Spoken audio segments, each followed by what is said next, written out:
একটা ঘটনা, একটু লম্বা ঘটনা, জাস্ট একটু মন দিয়ে শুনবেন। থ্যাংক ইউ রাসেল ভাই। সবার সামনে আবারও হাজির হলাম। তো রাসেল ভাই, মেইনলি আমি নিজেই আজকে কেন ভয় পাচ্ছি। আচ্ছা, আমি একটা জিনিস বলবো, সেটা হচ্ছে যে একজন আলিফ হচ্ছে একজন ডাক্তার, একজন ডক্টর এসেছেন ফার্স্ট টাইম তার পেশেন্টের ঘটনা নিয়ে, রাইট? জি। এবং ট্রিটমেন্টের মাঝখানে হঠাৎ করেই ভূত এফএমের প্রসঙ্গ ওঠে, কারণ সে সময় আমি ফোন দিয়েছিলাম ইনভাইট করার জন্য আজকের এই এপিসোডে, এবং সেই সময় কথা প্রসঙ্গে সে একটা ঘটনা আপনাকে বলে। জি রাসেল, অ্যাকচুয়ালি আমি ওনার সাথে কনসাল্ট করছিলাম, কথা বলছিলাম যে কি কি ট্রিটমেন্ট করবো। তেমন সময় আপনার ফোন আসছে, তো আমি ফোন রিসিভ করবার পরে ওনাকে জিজ্ঞেস করলাম যে উনি শোনে নাকি। তো বলে আমি তো অ্যাকচুয়ালি শুনি না, তবে আমার একটা মানে আমার লাইফের সাথে ঘটে যাওয়া একটা ঘটনা আপনি যদি শেয়ার করতে পারেন তাহলে করতে পারেন চাইলে। তো আমি বললাম যে কি, আপনি একটু বলবেন। তো ওনার ঘটনাটা বিশাল, অনেক বড়, এবং উনি বলছিলেন যে মানে ঘটনাটা এত উদ্ভট, এটা কি বলা যাবে কি? বলছে আমাকে যে বলছে বারবার যে আচ্ছা ভাইয়া, আমার তো ঘটনাটা একটু মানে উদ্ভট টাইপের, এটা রাসেল ভাই মানে আপনি যার কাছে বলবেন সে কি একসেপ্ট করবে নাকি, বা এটা রেডিওতে বলা সম্ভব কিনা। রাইট, আমরা চলে যাবো ঘটনায়, তবে তার আগে বলি ঘটনাটা উদ্ভট মানে এই না যে ঘটনাটা ভয় না। চলুন ঘটনাটা শুনি।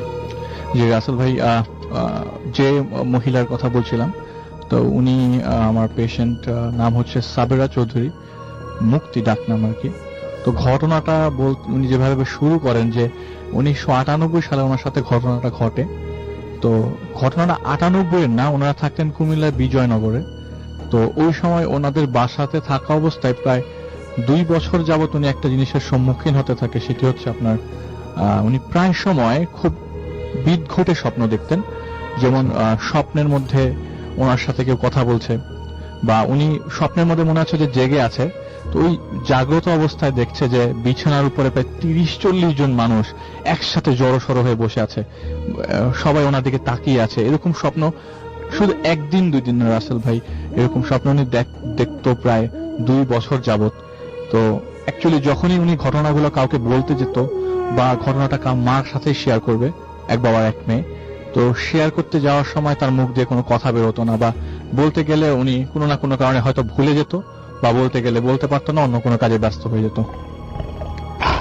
1998 সালে এই যখন ওনার বড় ভাই বাংলাদেশ থেকে চলে যায়, তখন থেকে অ্যাকচুয়ালি ওনার সাথে ঘটনাগুলো একদম সামনাসামনি ঘটতে থাকে। এতদিন স্বপ্নে ছিল, এবার ঘটতে থাকে সামনাসামনি। শুনি আমরা। তো উনি ওনার ভাইকে সি অফ করতে ঢাকা আসে, ফুপির বাসায় আসে। ফুপির বাসা হচ্ছে জিঞ্জিরাতে। তো ভাইয়াকে সি অফ করবে যেদিন, এর আগের দিন রাতের বেলা সবাই মিলে একসাথে বসে টেবিলে খাচ্ছে। তো দরজা নক করে, কে জানি বেল দেয়। তো উনি দরজা খুলে, এবং খোলার পরে দরজার দিকে তখনও তার চোখ পড়েনি, তখন একজন ডাকে পেছন থেকে, কে এসছে? তো বলে দেখছি। তো যখনই সে দরজার প্রায় পুরোটা খুলে তাকায়, তখন দেখে যে 2 জন মানুষ দাঁড়িয়ে আছে তার সামনে। তার খালি এতটুকু মনে আছে, মানুষগুলার মানে অ্যাকচুয়ালি কোনো মাথা দেখা যাচ্ছে না, কিন্তু হাতের সাইজটা বিশাল। মাথা দেখা যাচ্ছে না, কিন্তু হাত দেখা যাচ্ছে। দুটা মানুষ, আচ্ছা, হাত দেখা যাচ্ছে কিন্তু মাথা দেখা যাচ্ছে না। দুজনই সাদা কাপড় পরে দাঁড়ানো ওনার সামনে। এই বলে সে সেন্স হারিয়ে ফেলে, এবং সেন্স ফিরবার পরে উনি ঘটনা সবাইকে বলে বেড়ায় যে এই ঘটছে আমার সাথে। তো তখন জিনিসটা একটু ডিফারেন্ট লাগলে ওনার ফুপা জিনিসটাকে আর অন্যভাবে নেয় নাই। ওনা বলে যে, ফুপা বললো যে তোরা তো আজকে এসছিস, আমি আজকে ভোরবেলা ফজরের নামাজ পড়ে আসবার সময় মসজিদে যখন আমি মানে ফরজ নামাজটা শেষ করি, তো হুজুর একটা কথা বলার সময় আমি মসজিদের এন্ট্রান্সের দিকে একটু চোখ পড়ে। তো চোখ পড়বার সময় আমি দেখি 2 জন মানুষ দাঁড়িয়ে আছে, আমি শুধু হাতটাই দেখতে পাচ্ছি, 2 জনের আর কোনো মাথা কিছু দেখতে পাচ্ছি না। তো আমি আবার হুজুরের দিকে মনোযোগ দিতে গেছি, মানে আমি জিজ্ঞেস করব হুজুরকে আপনারা কি এরকম কিছু দেখছেন কিনা। এমন মুহূর্তে আমি দেখলাম ওইখানে আর কেউ নাই। তো আমি যখন বাসায় ব্যাক করি, আমি অনেক দোয়া পড়তে থাকি। ওই ফুপা বললেন যে আমি অনেক দোয়া পড়তে থাকি। আল্লাহকে ডাকতে ডাকতে যখন ঘরের কাছে চলে আসলাম, ভাবলাম যে আমি এখন সেফ আছি। কিন্তু এমন সময় যখন নিজের ঘরে ঢুকবো, দরজা দিয়ে ঢোকার সময় দেখি ওই 2টা মানুষ দাঁড়িয়ে আছে, এবং আমার বুকের ভেতরটা আটকে উঠলো। তো প্রথম মুক্তিয়াপুর ঘটনাটা কথা সবাই অবিশ্বাস করলো। ফুপা যখন তার সাথে রিলেট করলেন, তখন সবাই বলল যে না, দেয়ার সামথিং ডিফারেন্ট, এখানে কিছু একটা ঘটছে যেটা আসলে খারাপ কিছু। তো তো পরের দিন ভাইয়া চলে যায়, উনাকে আর জিনিসগুলো নিয়ে এতটা বদর করে নাই। তো উনি বাংলাদেশ ছেড়ে চলে যায়। তো সবার খুব মন খারাপ। পরের দিন, ওই দিন রাতের বেলা ঠিক একই সময়ে আবারও ওই দুজন লোক হাজির হয় এবং দরজাটা খুলে ওই বাসার আবার কি সেই নক করি তারা নক আসে? করি তারা আসে এবং দরজা খুলে দেখে যে দুজন লোক দাঁড়িয়ে আছে। এবং ওইটা দেখার পর উনি সাথে সাথে দরজা লাগিয়ে দেয় এবং সবাইকে বলে যে তোমরা সবাই আল্লাহকে ডাকো। তো ওই দিন তারা ডিসিশন দেয় যে না, আমরা থাকবো না। তো ঘটনাটা রাসেল ভাই এই জায়গায় শেষ হয়ে যেতে পারতো, যে এখান থেকে চলে যাচ্ছে আমার ঝামেলা শেষ। কিন্তু ঝামেলাটা আসলে শুরু হয় আবার কুমিল্লায় যাওয়ার পর। কুমিল্লায় পৌঁছাবার পরে 1 সপ্তাহ পর থেকে আবারও ঠিক একই স্বপ্ন রাসেল ভাই। রাত্রেবেলা ঘুমের মধ্যে দেখছে যে আমার ঠিক তার খাটের উপর অনেকেই বসে আছে। এটা খুব অদ্ভুত স্বপ্ন কিন্তু। অদ্ভুত না রাসেল ভাই, 2 বছর ধরে একই স্বপ্ন বারবার দেখাটা পসিবল না। তো উনি অ্যাকচুয়ালি আবার মানে খুব পড়াশোনা করতেন আর কি, রাত জেগে পড়াশোনা করবার একটা অভ্যাস ছিল। ইফতেখার ভাইয়ের সাথে আমার ঘটনা কিছুটা মিল আমি পাচ্ছি। তো রাত জেগে পড়বার একটা অভ্যাস ছিল তার। তো ওই দিন রাতের বেলা, ঠিক যেদিনই সে ওই স্বপ্নটা দেখলো, ওই দিন রাতের বেলা সে পড়ছে। পড়ার পরে বাথরুম থেকে গোসল করে আসে এবং ব্যাক করে চুল ঝাঁটা দিতে দিতেই দেখলো যে তার ড্রেসিং টেবিলের সামনে একজন মানুষ বসে আছে। লম্বা চুল, কিন্তু মুখের মধ্যে কোনো স্ট্রাকচার নেই, পুরো প্লেন একটা মুখ। এবং তার দিকে তাকাচ্ছে না। সে সামনে এগিয়ে দেখলো, দেখার পরে ওইটা দেখার পরে সে ফিট হয়ে যায়, সেন্স হারিয়ে ফেলে। তো সেন্স হারাবার পর মাকে সে বারবার ঘটনাগুলো বোঝানোর চেষ্টা করে এবং মাকে সে আস্তে আস্তে বুঝে বলে যে মা, আমি এরকম ঘটনা লাস্ট 2 বছর ধরে প্রত্যক্ষ করছি, আমি তোমাদেরকে অ্যাকচুয়ালি বলতে পারছিলাম না। তো পাশের এক হুজুর আছে, উনি খুব বুজুর্গ, উনি খুবই মানে ভালো একজন মানুষ। তার কাছে নিয়ে যাওয়ার পর সে বলে যে আচ্ছা তুমি এই পানিটা 7 দিন খেও, আর তোমাকে কিছু ফুল টাইপের একটা জিনিস দিয়ে পানি দিলো, বলে এটা তুমি 3 দিন গোসল করবো এটা দিয়ে। ঠিক একই জিনিসগুলো সে ফলো করে আসলে কোনো কিছুই হয় নাই। সে 7 দিন বললো যে 7 দিন পানিটা খেতে। সে বলেছে 7 দিন খেলে হয়তো আমি আর জিনিসগুলো ফেস করবো না, কিন্তু ঠিক রাতের বেলা একই জিনিস বারবার তাকে ফেস করতে হচ্ছে। মজার বিষয়, ওই থেকে প্রায় 14 দিনের একটা গ্যাপ, 14-15 দিন পরে বাসায় কেউ নাই। তখন হচ্ছে 1999 সাল রাসেল ভাই। তো আপনার বৈশাখের সময়, পহেলা বৈশাখের আমেজ সবাই। তো ওনার মা যথারীতি বাইরে যান এবং বাসায় ছিলেন না আর কি, আর ওনার বাবা ছিলেন অফিসে। তো উনি কি করলো, হঠাৎ করে কলিং বেল বাজলো এবং দরজা খোলার পরে দেখলো যে ওনার ফুপা এসছে। তো ফুপা আসার পর ফুপাকে সালাম করলেন এবং সালাম করবার পরে ফুপা কোনো কথা না বলে ডিরেক্ট ড্রয়িং রুমে যেয়ে বসলেন। ফুপাকে অনেক কোয়েশ্চেন জিজ্ঞেস করলো, ফুপা কখন আসছেন, আপনি তো নর্মালি জানিয়ে আসেন, আজকে না জানিয়ে চলে আসলেন। তো ওই সময় রাসেল ভাই ফোন ছিল না, মোবাইল ফোন ছিল না। তো পাশে একটা বাড়িতে ফোন ছিল, সেখানে নর্মালি যখন ফুপা আসতো জানিয়ে আসতেন। তো ফুপা কোনো কথাই বলছে না, কোনো কথার অ্যান্সার দিচ্ছে না, খালি একটা কথা বললো যে এই বক্সটা নে, এই বক্সটা তুই খুলবি না, আমি যাওয়ার 24 ঘন্টা পর খুলবি। তো ও ফুপার কোনো কথা অ্যান্সার না দিয়ে বলে যে ফুপা আপনি খেতে বসেন। সে আবারও বলে এই বক্সটা নে, এই বক্সটা খুলবি 24 ঘন্টা পর আমি মানে যাবো। ওই ওনার কথার কোনো উত্তর দিচ্ছে না। না। উনি টোটালি মনে হচ্ছে যে উনি কথাগুলো শুনছেই না, মানে ওনার ফুপা কথাগুলো শুনছেই না। তো 24 ঘন্টা তো দূরের কথা, ওনার তো আগেই ইচ্ছা ছিল এতে বক্সের ভিতরে কি আছে খোলার জন্য। ফুপা তো আজগুবি কিছু দিয়ে যাবে না। বক্স খুলে দেখে, মানে রাসেল ভাই, এটা আমি জানি না, আমার নিজেরই আজকে বলতে কেমন জানি ভয় লাগছে। দেখে মানুষের 5টা আঙ্গুল, জাস্ট ইন্ডিভিজুয়াল 5টা আঙ্গুল। এবং ভয়ে ওই সময় চিৎকার দিয়ে সে দৌড়ে মার কাছে গিয়ে বলে, মা এই 5টা আঙ্গুল আমি বক্সটা ফুপা দিয়ে গেছে আজকে। তো মা বলে যে কি বলি সাবল তো বল, বক্স খুলে মা দেখে 5টা আঙ্গুর ফল। তো ওই দেখতে দেখতে উনি দুই জিনিস দেখছে। মা দেখতে দেখতে উনি আবার সেন্স হারিয়ে ফেলছে। মা ওনাকে ধরতে গিয়ে জিনিসটা আবার ছুঁড়ে ফেলে দেয়। তো ওনাকে ধরে বলে যে চল ঢাকায় চল। ওই দিন রাতের বেলা এই কন্ডিশন দেখার পর মেয়ে এতবার সেন্সলেস হয়ে যাচ্ছে, একটা মা বাবা এটা একসেপ্ট করে নিবে না। তারা অবশ্য ওই জিনিস সাথে সাথে ঢাকায় নিয়ে আসে এবং ফুপির বাসায় নিয়ে আসে। তো ফুপাকে বলছে যে ফুপা এই জিনিসগুলো আমি দেখলাম। তো ফুপা বলে আমি তো যাই নাই, আমি গেলে তোকে এই জিনিসগুলা কেন দিব, তোর মা এই জিনিসটা কেন দেখবে।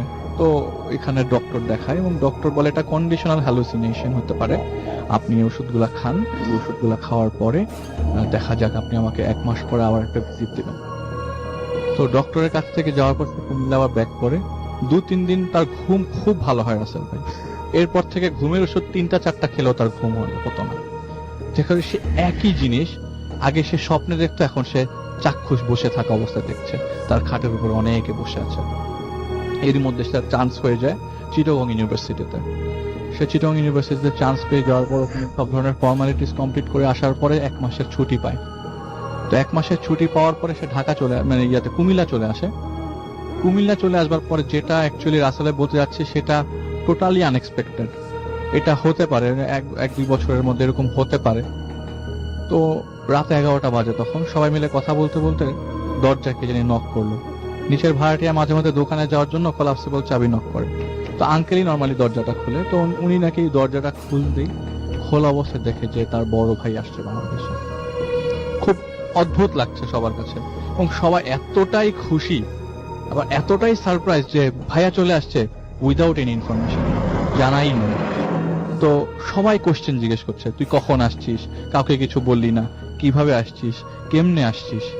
সবাই বলতেছে কিন্তু ভাইয়ার মুখ থেকে কোনো কোশ্চেনই আসছে মানে উত্তরই আসছে না, কোনো কথার উত্তরই দিচ্ছে না, কারোর দিকে তাকাচ্ছে না, মাথা নিচু করে আছে।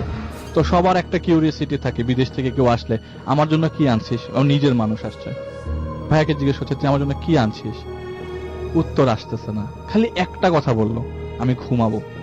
তো মা ভাবলেন যে হয়তো কোন একটা ঝামেলা হয়েছে ইউএসএতে, নইলে এরকম ভাবে সে কথা বলার না বলার মতো মানুষ না। বললো যে ঠিক আছে তুই আমাদের রুমে ঘুমা, আমাদের রুমে আমি তোকে জায়গা করে দিচ্ছি, মুক্তি ড্রয়িং রুম। তো সব যথারীতি সবাই ঘুমিয়ে পড়লো। ওই দিন রাতের বেলার মুক্তি একই জিনিস দেখে, এবার ড্রয়িং রুমে দেখছে অনেকগুলা মানুষ বসে আছে। আমি আপনাকে রাসেল ভাই একটু ফাস্ট বলার কারণে বলি নাই, ড্রয়িং রুমে একই মানুষ সবাই বসে আছে, 20-25 জন ড্রয়িং রুমে, এবং ওর সামনে পানি খেতে উঠে রাত্রেবেলা। ওই মুহূর্তে কিন্তু ওই যে মা বাবার রুমে কিন্তু ভাইয়া ঘুমিয়েছিল, তো দরজা লাগানো। পরের দিন যখন সকালে ঘুম ভাঙে সবার, এবং সবার ঘুম ভাঙে সবার আগে ঘুম ভাঙে হচ্ছে আন্টির ঘুম ভাঙার পরে রাসেল ভাই রুমে যাওয়ার ছেলে মানে নিজের রুমে যেখানে ছেলে ঘুমাচ্ছিল যাওয়ার পর দেখে একটা মানুষ যদি ঘুমিয়ে থাকে ওই জায়গাটাতে আপনি দেখবেন যথাযথ অগোছালোই থাকবে, বা কেউ যদি সরে যায় দেখে যে ওই রুমে কেউ নাই, অ্যাজ ইট ওয়াজ। যার কালকে রাতে যখন আসে যখন ঘুমাতে যায় যেরকম ভাবে ছিল ঠিক সেরকম ভাবে আছে। কেমন একটা অদ্ভুত ঘটনা ঘটছে তাদের সবার সাথে। আগে ছিল খালি মুক্তি একা, এখন তার মা বাবা এবং সে নিজে প্রত্যক্ষদর্শী। তো জিনিসটা সবার ওনার কাছে খুব অদ্ভুত লাগছে। আসলো চলে গেল ছেলেটা। এটা যে আজকের ঘটনা বা একদিনের ঘটনা হতে পারলে হয়তো ভালো হতো, কিন্তু এটা ঘটতেছে প্রতিদিন দেখা যায় ওনার ভাই আসে রাত্রে 11টায়, পরের দিন সকালে চলে যায়, ছাড়ছে না। সকালবেলা আসছে, দুপুরে চলে যাচ্ছে। ওই আসা মুহূর্তে কারোর সাথে কোনো কথা নেই, একটা কথা বলছে না সে। তো এর মধ্যে এই জায়গায় একটু খেয়াল করবেন আপনারা সবাই, একটু খুব উইয়ার্ড একটা জায়গায়, পরে শুনলে বুঝতে পারবেন। আমরা এখানে তারপরে চোখ জি হাসান ভাই। তো এর মধ্যে উনি চিটাগং ইউনিভার্সিটিতে চলে আসে। তার তো ওই জায়গায় ক্লাস শুরু হয়ে গেছে। তো ক্লাস শুরু হওয়ার মধ্যবর্তী সময়ে হঠাৎ করে একদিন, ওই দিন শনিবার ছিল, উনি ইউনিভার্সিটিতে যাচ্ছে। তো যাওয়ার পথে রাস্তার মধ্যে দেখে তার ভাই দাঁড়িয়ে আছে। এর মধ্যে কুমিল্লায় কি ঘটছে সেটা তার মাথায় ছিল না, মানে সে জানে না। তো দেখে যে ভাই রাস্তার মধ্যে দাঁড়িয়ে আছে, সে সামনে গিয়ে দৌড়ে গিয়ে, ভাই তোর কি হয়েছে, তুই বল না কি হয়েছে, ধাক্কাচ্ছে। বলে যে আমি যদি একটা মানুষ এটা যদি না হয় তাহলে আমি কিছুই ফিল করবো না। আমি তো একটা মানুষ ধরছি, নাড়াচ্ছি বারবার, কোনো অ্যান্সার দিচ্ছে না যে কেন আমি এরকম করছি, কেন এরকম করছি। একটা সময় মনে আছে যে আমি ছাদের মধ্যে একজনের সাথে এরকম কথা বলছিলাম, মাঝে এসে জিজ্ঞেস করছে যে তুই কার সাথে কথা বলছিলি, কিন্তু আমি তো একজন মানুষের সাথে কথা বলছিলাম। তো হয়তো এরকম ভাবে আমি যে ধাক্কাচ্ছি মানুষটাকে, সেই মানুষটাও তো এখন আমি তো হয়তো মানুষ ছিল না, হয়তো বা কি ছিল আমি জানি না, বারবার না আছে আমার ভাই, এটা হতে পারে না, এটা impossible, totally out of my knowledge, এরকম কখনো হতে পারে। তো এর মধ্যে আপনার ইউএসএ থেকে খবর আসলো যে একটু ডিফারেন্ট, উনি হঠাৎ করে শুনে ঘটনা যে ইউএসএ থেকে খবর এসছে যে ওনার চাচা ইউএসএ থাকে, বলেছে যে ফাহাদের শরীর খুব খারাপ, ও হসপিটালে আছে, তোমরা সবাই ওর জন্য দোয়া করো। এটা শুনে সাথে সাথে ঢাকা চলে, ঢাকাতে আছে উনি, আর কুমিল্লায় আছে, আর ঢাকাতে খবর আসছে যে না ওখানে ইউএসএ সে অসুস্থ, এবং সবাই ওর জন্য সবাই দোয়া করো। জিনিসটা খুব অদ্ভুত ব্যাপার। এখানে যে আছে তাকে আরেকজন বলছেন যে ইউএসএ তে সে অসুস্থ। তো সে ঢাকায় সাথে সাথে চলে আসে, এবং মুক্তাপুর ডিরেক্ট সাথে সাথে মা বাবার সাথে আসে, এবং ওনারা এসে খুব উত্তেজিত হয়ে যায়। তাহলে আমাদের সাথে প্রতিদিন কি ঘটছে, খুব ভয় লাগছে জিনিসটা বলতে, কেমন জানি লাগছে আর কি বলতে। যে আমার সাথে এগুলো কি করছে। প্রতিদিন আমি আমার ছেলেকে দেখছি আসছে যাচ্ছে, অথচ এটা কি, আমার ছেলে অসুস্থ এখানে। এসিটা দিয়ে দেন, ঘামছে একদম পুরোপুরি। তারপরে না, আমার কাছে রাসেল ভাই সিরিয়াসলি ঘটনাটা অদ্ভুত লাগে। তো হঠাৎ করে সে বলে যে না, তোমরা সবাই আল্লাহর কাছে দোয়া করো ও যেন আমাদের কাছে সুস্থ হয়ে ফেরত আসে। বলে আপনি কি বলতেছেন এগুলো, আমার কাছে প্রতিদিন আমার ছেলে আসে রাত্রেবেলা। তাহলে ওকে বাংলাদেশে আসে নাই? বলে যে আমি কিছু বলতে পারবো না, তোমরা জাস্ট আল্লাহর কাছে দোয়া করো। ওই পাশ থেকে ইউএসএ থেকে আসছে। খুব 2-3 দিনের মধ্যে খবর আসলো এবং খবরটা ওনার ফুপা পায়। ফুপাকে জানানো হয় যে ভাই উনি ফাহাদ উনি মারা গেছেন আর কি। তো ওনার লাশ নিয়ে আমরা বাংলাদেশে আসছি। অদ্ভুত ব্যাপার, টোটালি অদ্ভুত ব্যাপার। এবং বিশ্বাস করতে পারছেন না এতদিন যা হচ্ছে তার সাথে যদি এটা জোড়া দিই, কিছুই মিলবার কথা না। তো বাংলাদেশ আসার পর ওনার মার রাইট সাইডটা প্যারালাইজ হয়ে যায়, আপনার মুখের রাইট সাইডটা, উনি কথা বলতে পারতেন না। তো এটা দেখার পরে বাবাও মোটামুটি বাকরুদ্ধ হয়ে পড়ে। আর অদ্ভুত ব্যাপার হচ্ছে যখন কফিন থেকে লাশটা বের করার পরে মানে সবাই বিলাপ করে কান্না করেন রাসেল ভাই। তো ওই আপু লাশ ধরে জাস্ট বলছিল যে ভাই আমাকে ছেড়ে তোরা তুই এভাবে চলে গেলি। তো হাতটা যখন ধরতে যায়, এটা খুব অদ্ভুত জায়গা। হাতের মধ্যে কোনো আঙ্গুল বানায় রাসেল ভাই। ডান হাতটা যখন উঠায়, ওই হাতের জায়গাতে ওই হাতে কোনো আঙ্গুল ছিল না। যেটা মানে এটা কি বলবো, যেটা অনেক দিন থেকে সে এরকম কিছুটা পেয়ে আসছিল কি, এটা কি সেটাই সে মিলাতে পারে, চাইলে মিলাতে পারে যে না আমি তো ফুপা তো একদিন এরকম কিছু একটা পেয়েছিলাম। তো ফুপা তো ছিল, ফুপা তো বলে আমি ছিলাম না। তাহলে আসলে এই জিনিসগুলো কি ঘটেছিল আমাদের সাথে। আসলে এটা বলার পর একটু টোটালি ইমোশনাল হয়ে যায় আমার কাছে। তো আমি বুঝছিলাম না আপনার কাছে জিনিসটা শেয়ার করবো কিনা।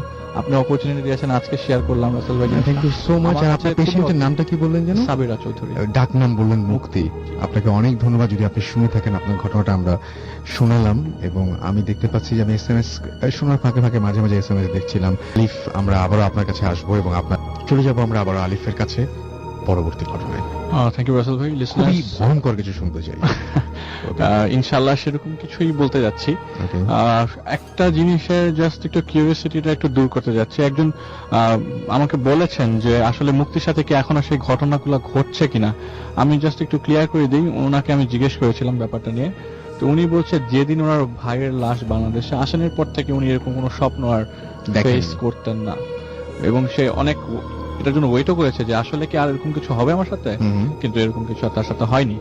তো দ্বিতীয় ঘটনায় চলে যায় রাসেল ভাই। প্লিজ। রিয়াদ ভাইয়ের সব ক্রাউডকে ধন্যবাদ জানিয়ে আরেক রিয়াদের ঘটনা বলতে যাচ্ছি। দুবাইয়ের একটি ঘটনা।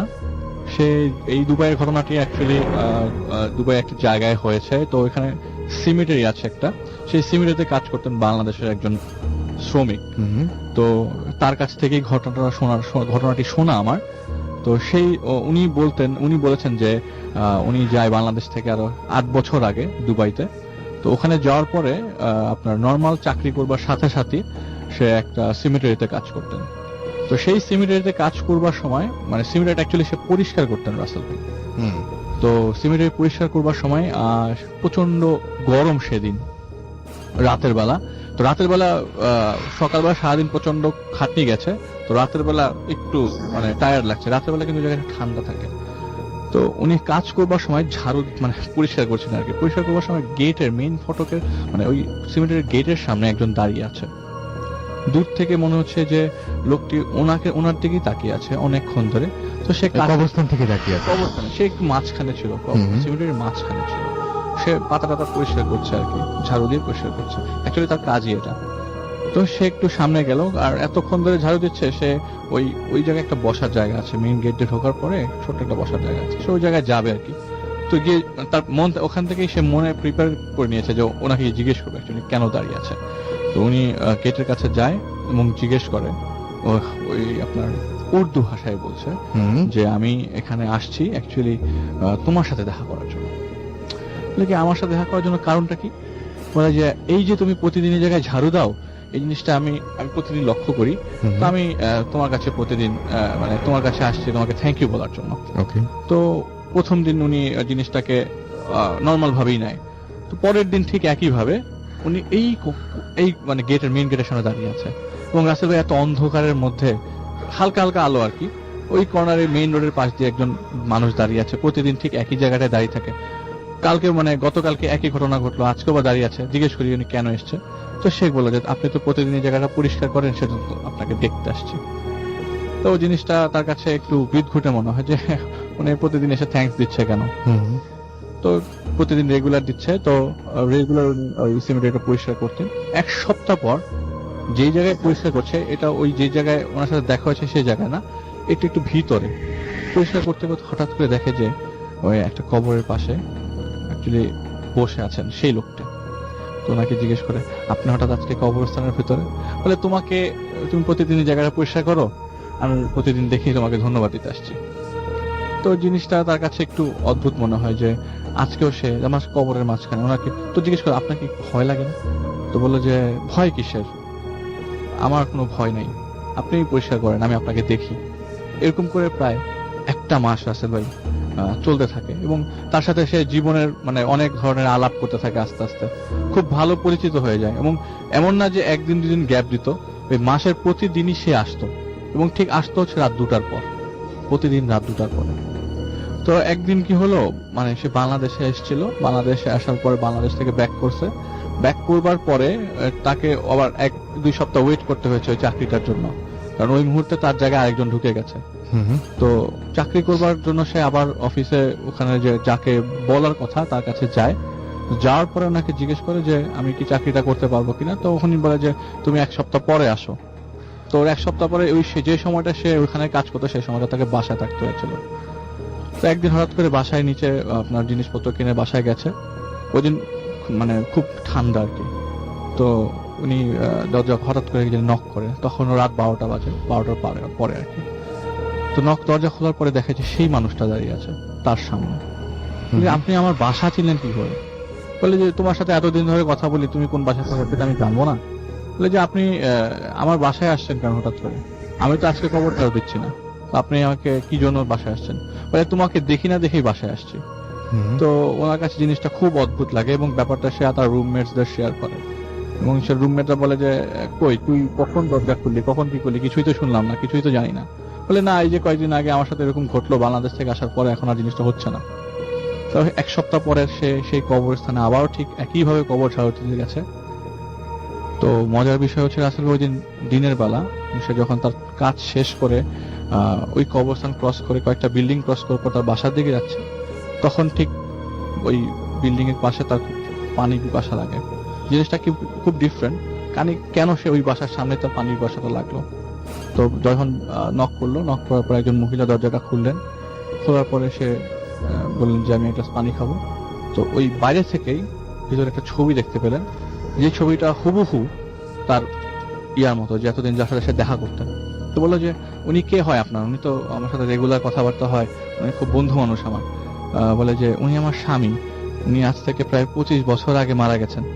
বলে কি মানে উনি ওইটা শোনার পর ওই জায়গায় পানি হাতে নিয়ে দাঁড়িয়েছিল কতক্ষণ, যে তাহলে আমি এতদিন কার সাথে কমিউনিকেট করলাম, এতদিন আমি কার সাথে কথা বললাম।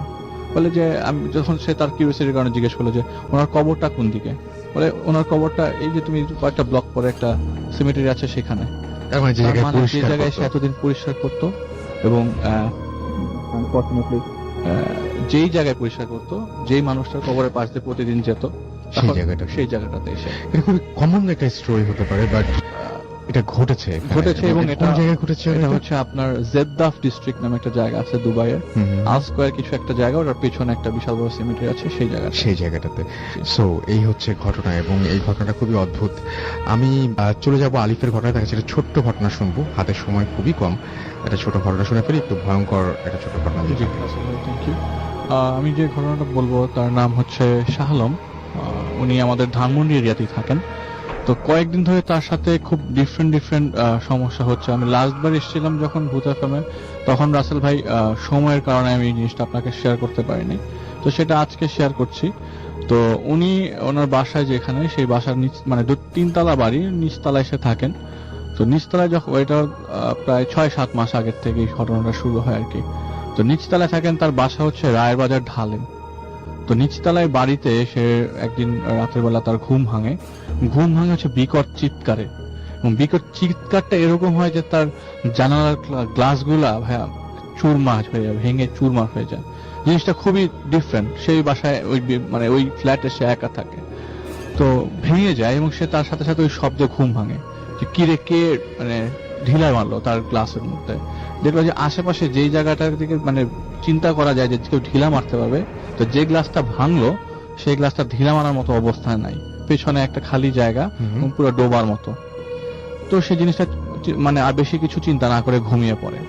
তো ফজরের আজান কিছুক্ষণ পরে দেয় এবং সে খুব নামাজি একজন মানুষ। তো ফজরের আজান যখন দিবে সে মানে বাথরুমে গেলেন অজু করতে, অজু করে সে রুমে আসলো, মাথার চুল আঁচড়ালো, মাথায় টুপি পরতে পরতে সে তার হঠাৎ করে তার খাটের উপরে তার নজর যায় এবং খাটের পাশে ঠিক কোনায় একটা মানুষ দাঁড়িয়ে আছে উল্টো হয়ে। তো তার কাছে জিনিসটা খুব মানে খুব ভয় লাগে যায়, মানে ওই মুহূর্তে সে কি করবে না করে এক দৌড়ে সে রুম থেকে বেরিয়ে পড়ে। রুম থেকে বেরিয়ে পড়ে সে তার পাশে যে বিল্ডিং এ তার যে বন্ধু আছে তারা প্রতিদিন একসাথে ফজরের নামাজ পড়তে যায়। তো বন্ধুকে গিয়ে জিজ্ঞেস করলো যে দোস্ত এরকম কি কখনো ঘটতে পারে, আমার রুমের মধ্যে আমি এরকম দেখলাম, তুই কি আমার সাথে একটু আসবি? তো সে তার বন্ধুকে নিয়ে তার রুমে যায়। অলরেডি আজান দিয়ে দিয়েছে রাসেল ভাই, ফজরের আজান পড়ে গেছে। তো তার রুমে যায়, রুমে যাওয়ার পরে তার বন্ধুকে দেখায়। তো বন্ধুকে রুমে যায় দেখানোর পরে দেখা যায় কেউ নাই রুমের ভেতরে, একটা মানুষও নাই। তো বন্ধু বলে কি দেখছিস? বলে যে আমি দেখলাম এই যে আমার খাটের পাশে একজন লোক দাঁড়িয়ে আছে উল্টো হয়ে, এবং তার পরনে রাসেল ভাই কোনো কাপড় ছিল না। তো বন্ধুকে বলে যে তুই এটা হয়তোবা ভুলে কিছু দেখছিস, তুই এক চল, আর আজান দিয়ে দিছে, নামাজ পড়তে যাই। একটু পরে নামাজ পড়তে গেলে মানে ফজরের ওই সময়টায় মানে খুব তাড়াতাড়ি যেতে হয় আর কি, যে নইলে আমাদের ওই আরো কয়েকজন মিলে একসাথে নামাজ পড়ে আর কি। তো আমরা আগে আগে চলে যাই, চল এটা কোনো টেনশন করিস না, কিছুই না। তো মসজিদে যায়, মসজিদে নামাজ পড়ার সুন্নত নামাজ পড়ার একটা ফাঁকে সে দেখে পেছনে একটা লোক এসে দাঁড়ায়। তো তার এতটা খেয়াল করে নাই সে। তো খেয়াল না করবার কারণে সে চুপচাপ বসে থাকে এবং তসবিহ পড়তে থাকে। হঠাৎ করে সে ওই লোকটার দিকে আবারও তার চোখ যায়, কারণ লোকটার ঢোকার সময় যে মাথার মুভমেন্টটা ছিল তার কাছে খুব অ্যাবনর্মাল লাগে। মাথার মুভমেন্টটা, মাথাটা যেন কিরকম ঘুরে ঘুরে সে মানে মসজিদের ভেতরে ঢোকে। সে চুপচাপ লোকটাকে পরে আর খেয়াল করে নাই।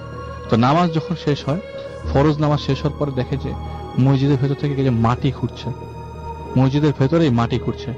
তো এইটা সে তার বন্ধুকে পাশাপাশি ডাক দিয়ে দেখায়, পাশাপাশি একসাথে নামাজ পড়ছিল, এই দেখ দেখ দেখ। তো যখন বন্ধু দেখে যে ওখানে কেউ নাই, তো ইমাম সাহেবের কাছে তিনি যান।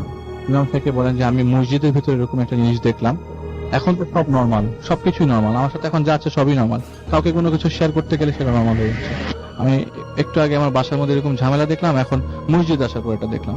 পরে যে এটা কিছু না, তুমি এটা বেশি আমলে নিও না, তুমি তোমার মতোই থাকো, তোমার কিছু হবে না। তো সে বাসায় চলে আসে এবং ওই দিনের মতো তার রীতিমতো সব কাজ শেষ করে রাতের বেলা বাসায় ফেরে। তো রাতের বেলা বাসায় ফেরে কাজ করে আজিমপুরের পাশে পুরোনো পল্টন, ওই জায়গাটা পল্টন নাম আর কি, নতুন পল্টন সরি, ওই জায়গা আজিমপুরের পিছনে ইরানিয়ান কবরস্থানটার সাথে ওই রাস্তাটা দিয়ে সে আসতেছে। তো রাত 8:30 বাজে। তো ওই দেয়ালটা রিসেন্টলি আপনার ভেঙে ফেলছিল নতুন করে তুলবার জন্য, ওই সাইডটার দেয়ালটা। তো যেহেতু কবর দেখাই যাচ্ছে, সে কি করলো, তার বাবা মার কবরটা জিয়ারত করতে যায় 8:30 দিকে। তো জিয়ারত করতে যাওয়ার পরে কবরের সামনে যখন চলে যায়, কবরের সামনে যখন পশ্চিম দিক দাঁড়িয়ে সে নর্মালি মুনাজাত করতে থাকে আর কি। এমন সময় তার পাশে একজনকে সে ফিল করে, সে তখন চিন্তা করতে থাকে আমার বন্ধু তো আমার সাথে এখানে আসার কথা না। তো সে মুনাজাত কমপ্লিট করে জাস্ট পাশে তাকায়, দেখে যে একজন লোক তার পাশে দাঁড়িয়ে আছে। তো সে কিছু না বলে লোকটার পাশ কাটিয়ে যায়। তো লোকটা পাশ কাটে যাবে কি, মাঝখান দিয়ে মনে হচ্ছে সে পুরো জায়গাটা নিয়ে আছে এবং লোকটার মাঝখান দিয়ে সে ভেদ করে গেল। তো আজকে ওই দিন থেকে ফজরের সময় থেকে শুরু করে এই পর্যন্ত যে ঘটনাগুলো ঘটলো একদিনে, তো সে তার কাছে খুবই অ্যাবনর্মাল লাগতে থাকে। তো অ্যাবনর্মাল লাগতে থাকে জিনিসটাতে, আর কিছু বলে নাই, সে আর কিছু কাউকে শেয়ার করে নাই। কারণ কবরস্থানের ঘটনা কাকে সে কি শেয়ার করবে? সে ওই দিনের রাতের ঘটনা রাসেল ভাই। সে যখন বাসায় ব্যাক করতে থাকে তখন ওই জায়গা থেকে রিক্সা দিয়ে বেরিবাজার এরিয়াতে চলে আসে আর কি। তো মোহাম্মদপুর যে ঢালটা, রায়বাজারের সাইডটা দিয়ে মোহাম্মদপুরের ঢালটা, ওই জায়গা থেকে নামবে বেরিবাদ থেকে। এমন সময় আপনার একটা লোক তার পাশে, ঠিক একই লোকটা যে লোকটা তার পাশে দাঁড়িয়ে ছিল কবরস্থানে, সেই লোকটা তার সামনে আসে এবং বলে যে তুই কই যাস? তো সে বলে যে আমি আপনাকে কোশ্চেনের আনসার কেন দিব, আপনাকে একটু আগে আমি কবরস্থানে পাইলাম। তো তার মনে মনে কথা যে আমি কেন ওর সাথে কথা বলতেছি, একটু আগে যে জিনিসগুলো ফিল করতেছে সেগুলো আমার কাছে রিয়েল মনে হয় না, তাহলে আমি কেন কথা বলতেছি? সে অ্যাভয়েড করতে যায় আর সামনাসামনি তার কাছে চলে আসে অ্যাভয়েড করতে যায়, সামনাসামনি চলে আসে। তো ওই মুহূর্তে ইমাম সাহেব একটা কথা বলেছিলেন যে আয়াতুল কুরসি পরে ডান পা যদি একটু ঝাড়া দেওয়া যায় জিনিসটা থেকে মুক্তি পাওয়া যাবে। তো সে ওই জিনিসটা ফলো করে এবং কোনো লাভ হয় নাই। একদম বাসা পর্যন্ত তার সামনাসামনি ওই জিনিসটা আসতে থাকে, বারবার আসতে থাকে, বারবার আসতে থাকে। তো অদ্ভুত ব্যাপার, তাই না? বারবার আসতে থাকে একদম বাসা পর্যন্ত। বাসায় ঘরে ঢোকার পর দরজা লাগালো, এরপর জিনিসটা ফিল করবে কিনা সেরকম আর সে প্রস্তুতি নেয় নাই। সে আগুন রান্না করে চলে যায়, রান্না করতে করতে হঠাৎ করে দেখলো যে না, আর কিছু হচ্ছে না তার সাথে, এবং জিনিসটা ওই দিনই হয়। এরপর থেকে জিনিসটা কোনো কন্টিনিউ করেনি। তো এই জিনিসগুলো কেন হলো সে আমার কাছে জানতে আসে যে আলিফ ভাই এগুলো কেন হয়েছে আমার সাথে। আমি কিন্তু আসলে কোনো অ্যান্সার দিতে পারিনি আসলে। না, অ্যান্সার দেওয়ার মতো কোনো কারণও নাই, এবং সবচেয়ে বড় কথা যে একটা জিনিস যদি অনবরত আপনার সামনে আসে যেটা আপনি অ্যাভয়েড করতে চাচ্ছেন এবং প্রতিনিয়ত যদি সেটা এবং আপনার এটা সামনে যে চলে অনেক আসে, আগের ঘটনা আছে ভাই তাও না, খুব রিসেন্ট ঘটনা। খুবই সম্প্রতি, 3-4 মাস হয়। হ্যাঁ, একটা মানে খুবই রিসেন্ট একটা ঘটনা। এবং সত্যি কথা বলতে যে এরকম একটা জিনিস, যে জিনিসটা আপনি চাচ্ছেন না, সেটা যদি বারবার আপনার সাথে ঘটে থাকে, এবং এটা খুব অদ্ভুত যে বারবার সামনে চলে আসছিল, মানে একদম সত্যি কথা, মানে সেটা হচ্ছে যে আপনার অনাকাঙ্ক্ষিত কিছু একটা জিনিস সেটা আপনার বারবার সামনে চলে আসে। এটা খুব অদ্ভুত একটা ব্যাপার এবং অনেক ভয়ঙ্কর একটা ব্যাপার, যে ফিল করেন, যিনি ফেস করেন তিনি শুধুমাত্র ফিল করতে পারেন যে ব্যাপারটা কি। যাই হোক, আমি দেখতে পাচ্ছি যে আমাদেরকে অনেকেই কমেন্ট করছেন। এখানে রাজীব পড়ছে এরকম একটা ঘটনা লিখছেন। হ্যালো রাসেল ভাইয়া, আমি জানি আপনি সবসময় ভালোর দলে, তাই কেমন আছেন জানতে চাইলাম না। আমি আমেরিকায় থাকি, তাই চাইলেও স্টুডিওতে আসা সম্ভব না। ঘটনাটা স্বপ্ন নিয়ে। ঘটনাটা ঘটে আমাদের অনেক আজকের মানে ব্যাক টু ব্যাক আমরা স্বপ্নের ঘটনা শুনছি, তাই না? ঘটনাটা এবং আমি আমার কাছে কোনো কিছু চিন্তা করে যে এটা পড়তে শুরু করলাম এরকম না, বেশ কিছু ঘটনা ছিল তার মধ্যে এটা পড়তে শুরু করেছি। ঘটনাটা ঘটে 25 জুলাই 2014-তে। আমরা এখানে এসেছি 8 দিন হয়েছে। আমার দাদা খুবই অসুস্থ ছিলেন, তার বয়স কমপক্ষে 95। তিনি আব্বুর উপর অনেক নির্ভরশীল ছিলেন। আমরা ভিসার জন্য প্রায় 14 বছর আগে অ্যাপ্লাই করেছিলাম, তাই আর কিছুই করার ছিল না। যাই হোক, আমি 25 তারিখে একটা স্বপ্ন দেখি। আমি এর চেয়েও অনেক বেশি খারাপ স্বপ্ন দেখেছি, কিন্তু ওই দিন আমি যে স্বপ্নটি দেখলাম তা অনেকটা 2012 মুভিতে ধ্বংসের মতো, পৃথিবী ধ্বংস হচ্ছিল যেভাবে সেরকম ধ্বংসের মতো ছিল, কিন্তু মুভিটার থেকেও অনেক বেশি ভয়ঙ্কর। আমি এমন স্বপ্ন আগে কখনো দেখিনি। সবচেয়ে আশ্চর্যের বিষয় হচ্ছে স্বপ্নটা দেখে আমি খুব কষ্ট পেলাম। কষ্ট পাওয়ার মতো কিছুই ঘটেনি। দেখছি সবকিছু ধ্বংস হয়ে যাচ্ছে। এছাড়া নির্দিষ্ট করে বলার মতো তেমন কিছু দেখিনি। শুধু দেখেছি একটা বাবুই পাখির বাসা ভেঙে গেল। স্বপ্নে শুধু বারবার একটা কথাই আমি শুনতে পাই, সেটা ছিল আর মাত্র 7 দিন। আমি আম্মু আব্বুকে কথাটা বললে তারা বলে রাতে ভূত এফএম শুনেছিলাম তাই এমন স্বপ্ন দেখেছি, কিন্তু আমার মন মানছিল না। আমি আব্বু আম্মুকে 7 দিনের কথাটা বলতে ভুলে যাই, কিন্তু আমার মনের ভেতর অদ্ভুত কষ্ট কাজ করতে থাকে। আমি কাউকে বোঝাতে পারছিলাম না। আমি বিশ্বাস করতাম কিছু কিছু ভোরের স্বপ্ন সত্যি হয়। আমার ক্ষেত্রে তা আগেও হয়েছে। যেগুলো কাউকে বলেছি সেগুলো পরে সত্যি হয় নাই। শুধুমাত্র সেই কারণেই আমি কথাটা আব্বু আম্মুর সাথে শেয়ার করি। আমি কোনোভাবেই চাচ্ছিলাম না যে এমন কিছু ঘটুক, কিন্তু আমার কষ্ট কিছুতেই কমছিল না। আমি নিজেও এটা ভেবে অবাক হই। কষ্টটা এমন ছিল যেন আমার খুব খুব খুব কাছের কারো কোনো বড় ক্ষতি হতে চলেছে। আর মাত্র 4 দিন পরে ঈদ, তাই ব্যস্ততার কারণে 2 দিনের মাথায় আমি স্বপ্নের কথা ভুলে যাই। কিন্তু 7 দিন পরে যখন ঢাকায় আমার দাদার সাথে স্কাইপে কথা বলার জন্য অপেক্ষা করছিলাম, আমার ফেসবুকের ইনবক্সে কাজিন জয়ের একটা মেসেজ আসে, এবং এই মেসেজটা ছিল এরকম যে আওয়ার গ্র্যান্ডফাদার ইজ ডেড। মেসেজটা আসে 8:55 এবং 8:55 এবং আর 9টাতে আমার দাদুর সাথে স্কাইপে কথা বলার কথা ছিল, এবং ঈদের 2 দিন পরে আমার দাদা মারা যান। জয় খুব দুষ্টু ছিল, ও দুষ্টুমি করে, এমন মেসেজ দিতে পারে আমি জানতাম। আমি যখন মেসেজটা পাই, আব্বু আম্মু খাচ্ছিলেন, আমি মেসেজটা পড়তেই চোখে পানি চলে আসে, এবং চোখে পানি চলে আসে। আর সাথে সাথে আমি তাদের বলি, আমি আর সাথে সাথে তাদের কিছু বলি না, এবং দৌড়ে ঘরে চলে যাই। এবং কিন্তু আমার ঘরে ঢোকার সাথে সাথেই ওই স্বপ্নের কথাটা মনে পড়লো যে আমাকে প্রথমবার বাবুই পাখির বাসা আমার দাদাই দেখিয়েছিলেন। খুব কষ্ট হলো এটা ভেবে যে হয়তো আমি ব্যাপারটা বুঝতে পেরেছিলাম কিন্তু কিছুই করতে পারিনি, ব্যাপারটাকে আমি পাত্তাই দিইনি, খুব গিলটি ফিল করছিলাম এবং তাদেরকে আমি খুবই শ্রদ্ধা করতাম। হয়তো স্বপ্নটা দেখেছিলাম, হয়তো ওটা আমার জন্য একটা সতর্ক বাণী ছিল। স্বপ্নের কারণটা বুঝতে পেরে আমার কষ্টটা বেড়ে গেল, নিজেকে অপরাধী মনে হতে লাগলো। এর ঠিক 3 দিন পরে আমি আবার স্বপ্ন দেখি। সেটা ছিল এরকম যেন আমার দাদা আমাকে কিছু উপদেশ দিচ্ছেন, সাধারণ উপদেশ যা তিনি আমাকে সবসময় দিয়ে থাকেন। কিন্তু তার শেষ কথাটি শুনে আমি চমকে যাই। তিনি বলেন, দাদু, স্বপ্নটা শুধু তুমিই দেখেছ, মন খারাপ করো না। কথাটার মধ্যে তার আঞ্চলিক টানটা পর্যন্ত ছিল। তারপর থেকে আমার ভেতরে যে কষ্টটা ছিল তা কিছুটা কমে যায়। আমার মনে হয় দাদা আমাকে কথাটি বলছিলেন আমার কষ্ট কমাতেই, আমাকে সান্ত্বনা দিতেই। এই পুরো বিষয়টি আমি আমার পরিবারের কারোর সাথে শেয়ার করি না, কারণ আমি জানি কেউ বিশ্বাস করবে না। আমার জীবন এমন আরো অনেকবার আমার জীবন এরকম হয়েছে। আমার অনেক স্বপ্ন সত্যি হয়েছে। ওই ঘটনাগুলো ভূত এফএমের জন্য অ্যাপ্রোপ্রিয়েট না, বিষয়গুলো একেবারে আমার ব্যক্তিগত। যাই হোক, আমি এই ঘটনা যদি ভূত এফএমে নাও পড়া হয় তাহলে তিনি জানাতে বলেছেন তাকে, বাট আমরা ঘটনাটা পড়ে ফেলেছি। থ্যাংক ইউ ভেরি মাচ একটা চমৎকার ঘটনা আমাদের উপহার দেওয়ার জন্য। এবং একটা ঘটনা আসলেই পড়তে চাচ্ছিলাম, জানি না পড়তে পারবো কিনা, কিছু SMS পড়িবার চাইতে। আরো একটা ঘটনা আমি যেটা বলছিলাম যে আমি পড়ে ফেলতে চাই, আচ্ছা পড়েই ফেলি। ঘটনাটা অন্যরকম, আমি অনেক দ্বিধাদ্বন্দ্বে ছিলাম যে পড়বো কিনা। খারাপ লাগলে আপনারা বলবেন যে খারাপ লেগেছে, ভালো লাগলে অবশ্যই বলবেন। ঘটনাটা আমাদেরই একজন লিসেনার, তিনি অনেক দূর থেকে অর্থাৎ ইটালি থেকে পাঠিয়েছেন। সো আমি পড়ছি ঘটনাটা।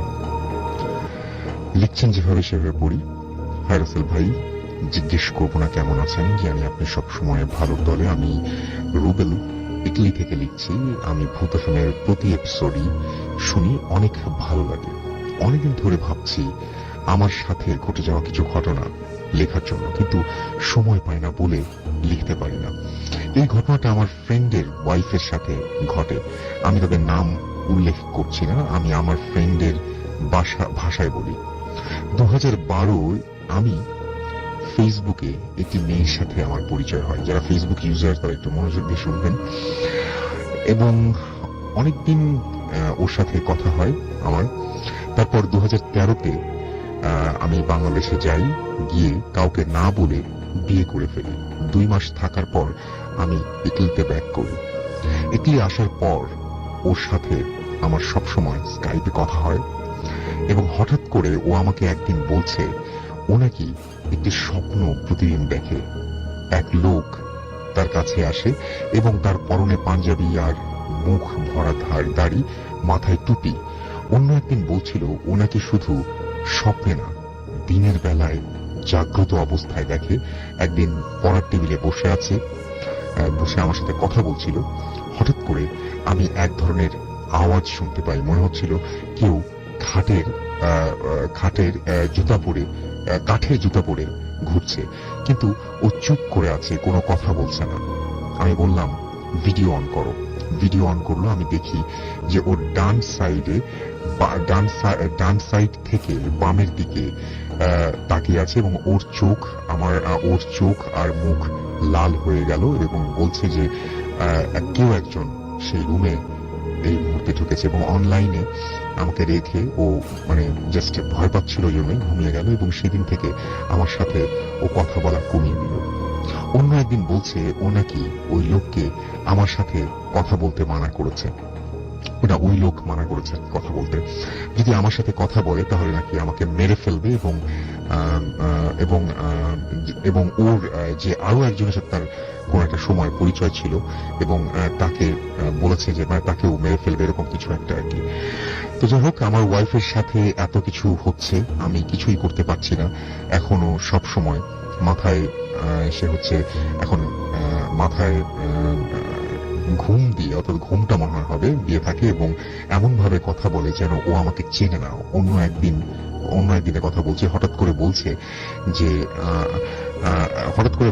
যে ও আমাকে বলে যে আমার হাজবেন্ড এসে পড়েছে, আমার হাজবেন্ড আমাকে অনেক কি বলবো যে কেয়ার করে এবং আমি তাকে আমি তাকে বুঝছি না, এরকম কিছু একটা। আমি লেখাটা আসলে একটু অস্পষ্ট, এবং মানে আমি ঘটনাটা বুঝিয়ে বলি যে কোন একজনের সাথে ফেসবুকে মানে এরকম স্কাইপে রেগুলার কথা হয়, এবং হঠাৎ করে তার ওয়াইফ একদিন জানালো যে সে টের পায় রুমের মধ্যে কেউ একজন আসে, এবং রুমের মধ্যে কোন একজনের উপস্থিতি টের পায়, এবং সেই যিনি আসেন সেই ভদ্রলোক বা যাই কিছু হোক না কেন, তিনি ধীরে ধীরে তার হাজবেন্ডের সাথে কথা বলা কমিয়ে ফেলতে বলেন। এবং দিদিকে কিন্তু ভিডিও অন করা আছে, এবং এই পাশ থেকে ও পাশে কিছু বোঝা যাচ্ছে না, বাট তার অবস্থান দেখে, তার মুখের অভিব্যক্তি দেখে বা তার এক্সপ্রেশন দেখে এই পাশে থেকে তার হাজবেন্ড বুঝতে পারছেন যে হ্যাঁ, রুমের মধ্যে সত্যিই কেউ এসেছে, এবং সে সেটা ফিল করছে।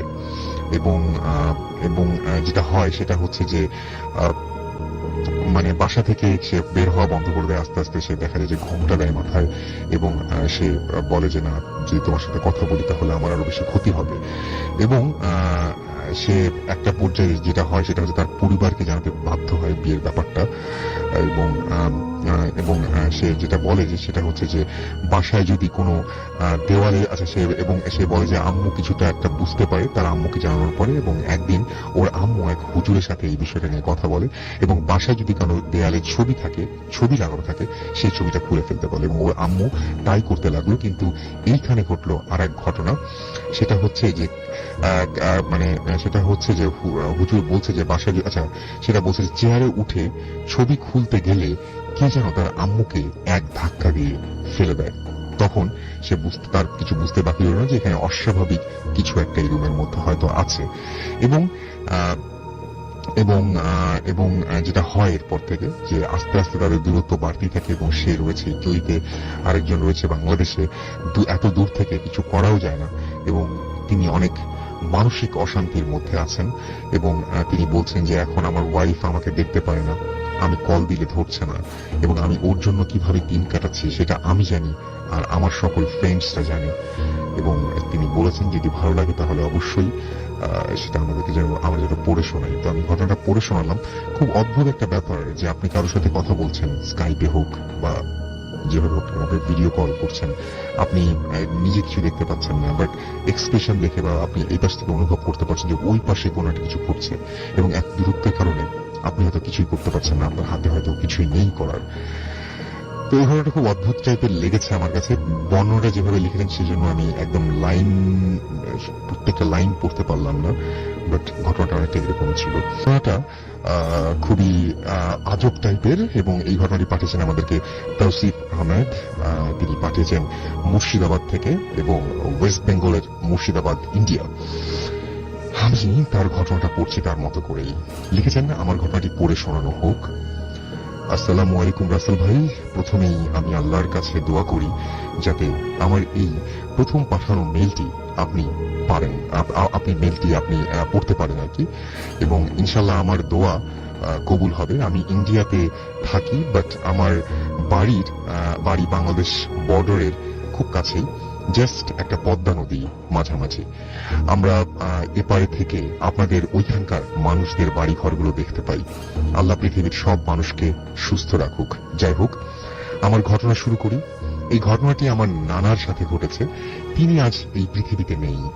আমার নানা একজন মসজিদের ইমাম সাহেব ছিলেন। নানার বাড়ি থেকে মসজিদটির দূরত্ব ছিল প্রায় 1/2 কিলোমিটার হবে। মসজিদটি ফাঁকা মাঠের মধ্যে ছিল, সেখানে বাড়ি ঘর ছিল না, কিছুটা দূরে কয়েকটি বাড়ি ছিল, এবং মসজিদটির বাম পাশ থেকে কিছুটা গেলে সেখানে কয়েকটি পুরনো আম গাছ ছিল। নানা রোজ ভোর রাতে ফজরের নামাজ পড়তে যেত সেই মসজিদে, এবং একদিন রাত্রে খাওয়া দাওয়ার পর নানা ঘুমাতে গেলেন। প্রতিদিন নানার ঘুম ভাঙে মোরগের ডাক শুনে। তো হঠাৎ নানার মোরগের ডাক শুনে ঘুম ভেঙে গেল। নানা তাড়াতাড়ি উঠে গিয়ে উজু করে মসজিদে গেলেন, রওনা দিলেন মসজিদের দিকে এবং ফজরের নামাজ পড়ার জন্য। মসজিদে গিয়ে নানা প্রথমে আজান দিলেন এবং তারপর নামাজ পড়লেন। বাট নানা একটা জিনিস লক্ষ্য করলেন, আজ কেউ নামাজ পড়তে আসেনি। হঠাৎ নানা মসজিদের দেয়াল ঘড়ির দিকে তাকিয়ে দেখলেন রাত 1:30 বাজে। নানা সঙ্গে সঙ্গে ভাবলেন যে অনেক ভুল হয়ে গেছে। নানা দোয়া পড়তে পড়তে মসজিদ থেকে বাইরে বেরিয়ে এলেন। নানা খুব সাহসী ছিলেন। তিনি ভাবলেন যে পাশেই তো আম গাছ গুলো আছে গাছের পাকা আম পড়ছে কিনা তাই ভেবে সেই পুরনো আম গাছের কাছে যেতে দেখলেন পূর্ণিমা ছিল বলে রাস্তায় চলতে অসুবিধা হচ্ছিল না। নানা আম গাছের কাছে গিয়ে দেখলেন প্রচুর পাকা আম পড়ে আছে আর চারিদিকে পাকা আমের সুগন্ধে ভরে আছে। নানা কাছে গিয়ে একটা আম তুলতে গেলেন, বাট আমগুলো মনে হচ্ছে দূরে সরে যাচ্ছে, কিছুতেই আমগুলো নানা ধরতে পারছিলেন না। হঠাৎ নানা দেখলেন গাছের পাশে কেউ একজন দাঁড়িয়ে আছে, যার মাথা নেই এবং পুরো শরীর আছে। নানা একটু ভয় না পেয়ে জোরে জোরে আয়াতুল কুরসি পড়তে লাগলেন। তারপর এক দৌড়ে ছুটে গিয়ে সোজা মসজিদে প্রবেশ করলেন। পরের দিন নানাকে সেন্সলেস অবস্থায় মসজিদে পাওয়া গেল। নানার জ্ঞান ফিরলে নানা সব ঘটনাগুলো আমাদেরকে বলেছিলেন, সবকিছু ঠিক ছিল। বাট এর কয়েক সপ্তাহ পর নানা অদ্ভুত আচরণ করতে থাকলেন।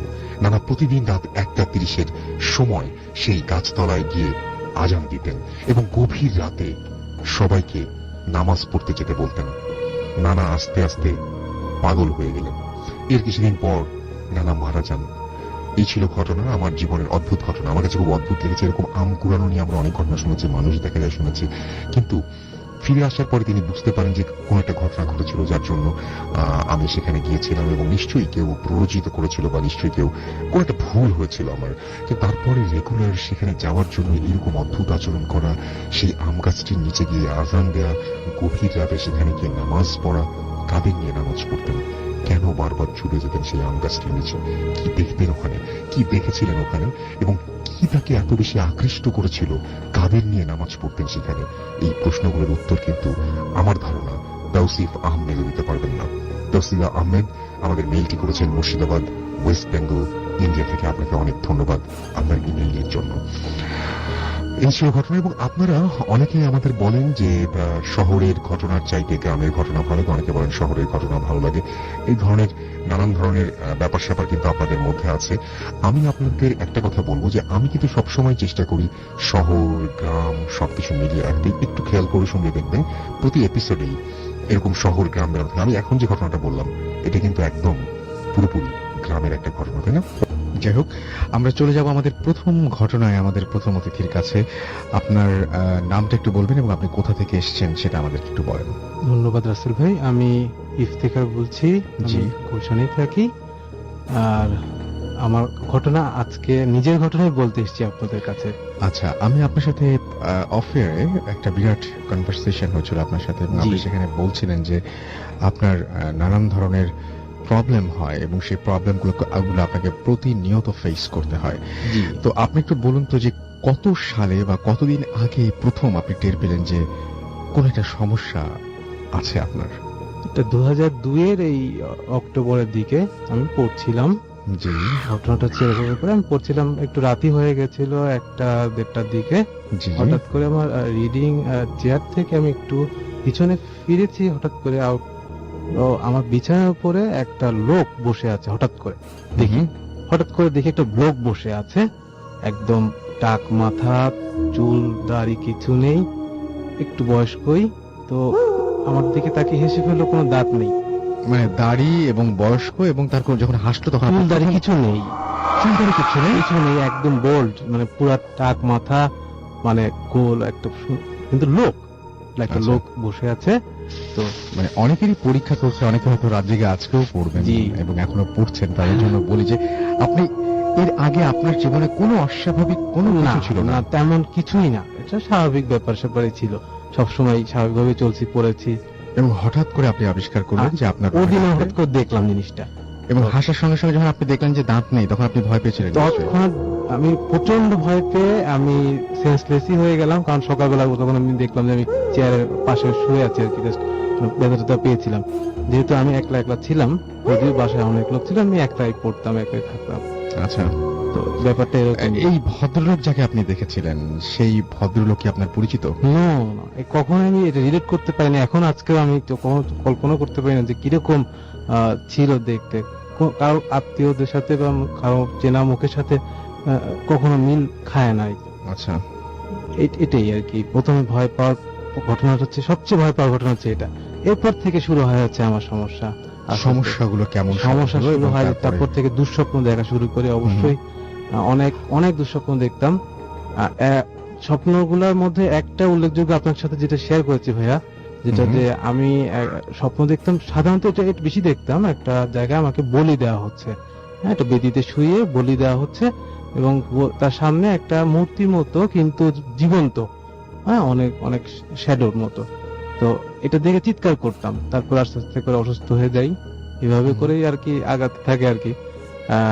এই আচ্ছা, এবং অসুস্থতাটা আপনার কি ধরনের ছিল এবং আমার যদি একটু অসুস্থতা বলতেন হচ্ছে এবং- ভয়াবহ টাইপের। আমি এখনো খুব বেশি একটা সুস্থ নয়, হুম, বাট প্রথম থেকে যেরকম প্রথম সাধারণত জ্বর আসতো আসতো, আবার একটা ভয়াবহ সমস্যা ছিল 2006 আমি আমার চোখের ভিশনের প্রবলেম হলো, আমার আই ভিশনের খুব প্রবলেম হলো, হুম, হুম। যে আমি মাঝে মাঝে চোখে দেখতে পারতাম না, চোখে দেখতে পেতেন না? একদমই দেখতে এটা পেতাম কি না। হঠাৎ করে একদিন এটা শুরু হলো? হঠাৎ করে একদম একটা বিশ্বকাপ খেলা হচ্ছিল, আমি আমার মা দেখছিলাম, খেলা দেখতে দেখতে আমি বলছি যে আমার কোনো লাইট নাই কেন হঠাৎ করে, কারণ কারণ আমার ব্যাকআপ লাইট সুইচ কিছু চলছে না কেন মা। কিন্তু হঠাৎ করে আমার বলছে মা বউ তো চলছে, তো খেলার শব্দ শুনতে হচ্ছে। তখন আমি বুঝলাম যে না, আমি চোখে দেখতে পাচ্ছি না। তো এটা একটা ডিজিজ হয়ে গেল এরকম। আচ্ছা, তো এখানকার কোনো ডাক্তার কিন্তু আসলে মানে কোনো রকমই কোনো এক্সপ্লেনেশন দিতে পারে নাই। আমাদের দেশে অনেক বড় বড় ডাক্তার আমাকে দেখেছেন, হুম, হুম। আর বাইরেও বাইরেও আমি গিয়েছি, এই কারণেই গিয়েছিলাম। ডাক্তার বেসিক্যালি আপনাকে কি বললো? ডাক্তার যিনি দেখলেন একজন, উনি কি বললেন? আমি নাম আপনি তো মানে বলতে চাই, অবশ্যই নাম আপনারা বলবো না। কয়েকজনকে দেখেছেন অনেক নিশ্চয়ই? ডাক্তার বসেছিল আমাদের এখানে, একজন বড় একটা হসপিটালে। আমি আমার জন্য বোর্ডও বসেছিল, এখনো একটা বোর্ড কাজ করে। তো সেটা না, আমার চোখে যে প্রবলেমটার জন্য একটা বড় ডাক্তার বললেন যে আমি 6 মাসের মধ্যে আমি আর দেখতে পাবো না, হুম, হুম। আর আমার গ্লুকোমা টাইপের এরকম একটা ডিজিজ হয়েছিল, তিনি বলেছিলেন আর কি। বাট পরবর্তীতে বোর্ড বললো যে না, এটা হচ্ছে না, এরকম না, চোখের প্রবলেম না, তো হয়তো চোখের যে ভিতরে যে একটা অপটিক্যাল লোব আছে, সেখানে আমার কিছু কিছু সময় ফ্লুইড আসতো না। এটা অদ্ভুত অদ্ভুত প্রকারের একটা সমস্যা ছিল আর কি। তো এটা আস্তে আস্তে ঠিক হয়ে গেল আর কি, এরকম। বাট আমি এখনো কিছু কিছু সমস্যার মধ্যে ভুগছি। যেমন গত বছর একটা বড় সড়ো একটা অসুখ হয়ে গেল, হুম, হুম। মেনিনজাইটিস হয়ে গেছে। আচ্ছা, এখন কি আপনি কিছু দেখেন? আমি দেখি এখন, দেখতে দেখতে কোনো কিছুই আমার আর কিছু মনে হয় না, উল্টো কিছু মনে এখন হয়, অনেক কিছু সহ্য হয়ে গেছে। ক্ষমতা হয়ে গেছে। আমি বুঝতে পারি যে কোনো সমস্যা আছে, হুম, হুম। যেটা আসলে আপনার সাথে আজকে শেয়ার করা হয়নি। যেমন আমি 6 তলা উঠে অনেকক্ষণ দাঁড়িয়েছিলাম, হুম, হুম। আপনার এখানে লিফট নেই, হুম, তো ভয়ঙ্কর অবস্থা। আমার কাছে 6 তলা ওখানে দাঁড়িয়েছি, কোনো সমস্যা আছে কিনা আমি বলতে পারি না, জিন আছে কিনা ভূত আছে বুঝতে পারি না, কিন্তু আমি বুঝতে পারি সমস্যা আছে, এরকম। তবে আমাকে এর জন্য অনেক মূল্য দিতে হচ্ছে আর কি, অনেক অনেক কিছুই আর কি সাফার করতে হচ্ছে। আমার পরিবারও সাফার করে, যেমন আপনাকে যেটা বললাম, আমার ওয়াইফও খুবই মাঝে মধ্যেই দেখেন সে, হুম, হুম। আজকেও সে আসতে বলার সময় সে বলছে যে একটু সাবধানে এসো, মানে সেও ভয় পেল। আপনার সাথে যখন কথা হলো গত সপ্তাহে, তখনও খুবই প্রচন্ড ভয় পেল, তাকে হসপিটালে নিয়ে যাওয়া লাগলো শেষমেশ, এরকম যে তাকে খুব বোবায় ধরার মতো আর কি বলে। ওকে, থ্যাংক ইউ সো মাচ। আমরা অনেক পরবর্তী ধন্যবাদ, একটা অনেক ঘটনা যাব এবং একটা লম্বা ঘটনা আমরা বলবো। তার আগে একটু বলে নেই যে লাইফে মানে কোন সময় আপনি এটা বিশ্বাস করতেই পারেন বা নাই করতে পারেন, it's up to you. But যে কোনো সময়, যে কোনো দিন আপনি হঠাৎ করে এমন কিছু একটা সম্মুখীন হতে পারেন বা এমন কিছু একটা এক্সপেরিয়েন্স নিতে পারেন যেটা আপনার পুরো লাইফে, পুরো চিন্তা ভাবনা, বিশ্বাসকে নাড়িয়ে দিতে পারে। আমি বলছি না যে আপনাকে এই জন্য বিশ্বাস করতে হবে, আমি বলছি না এই জন্য আপনাকে অবিশ্বাস করতে হবে, বাট যে কোনো দিন ঘটতে পারে।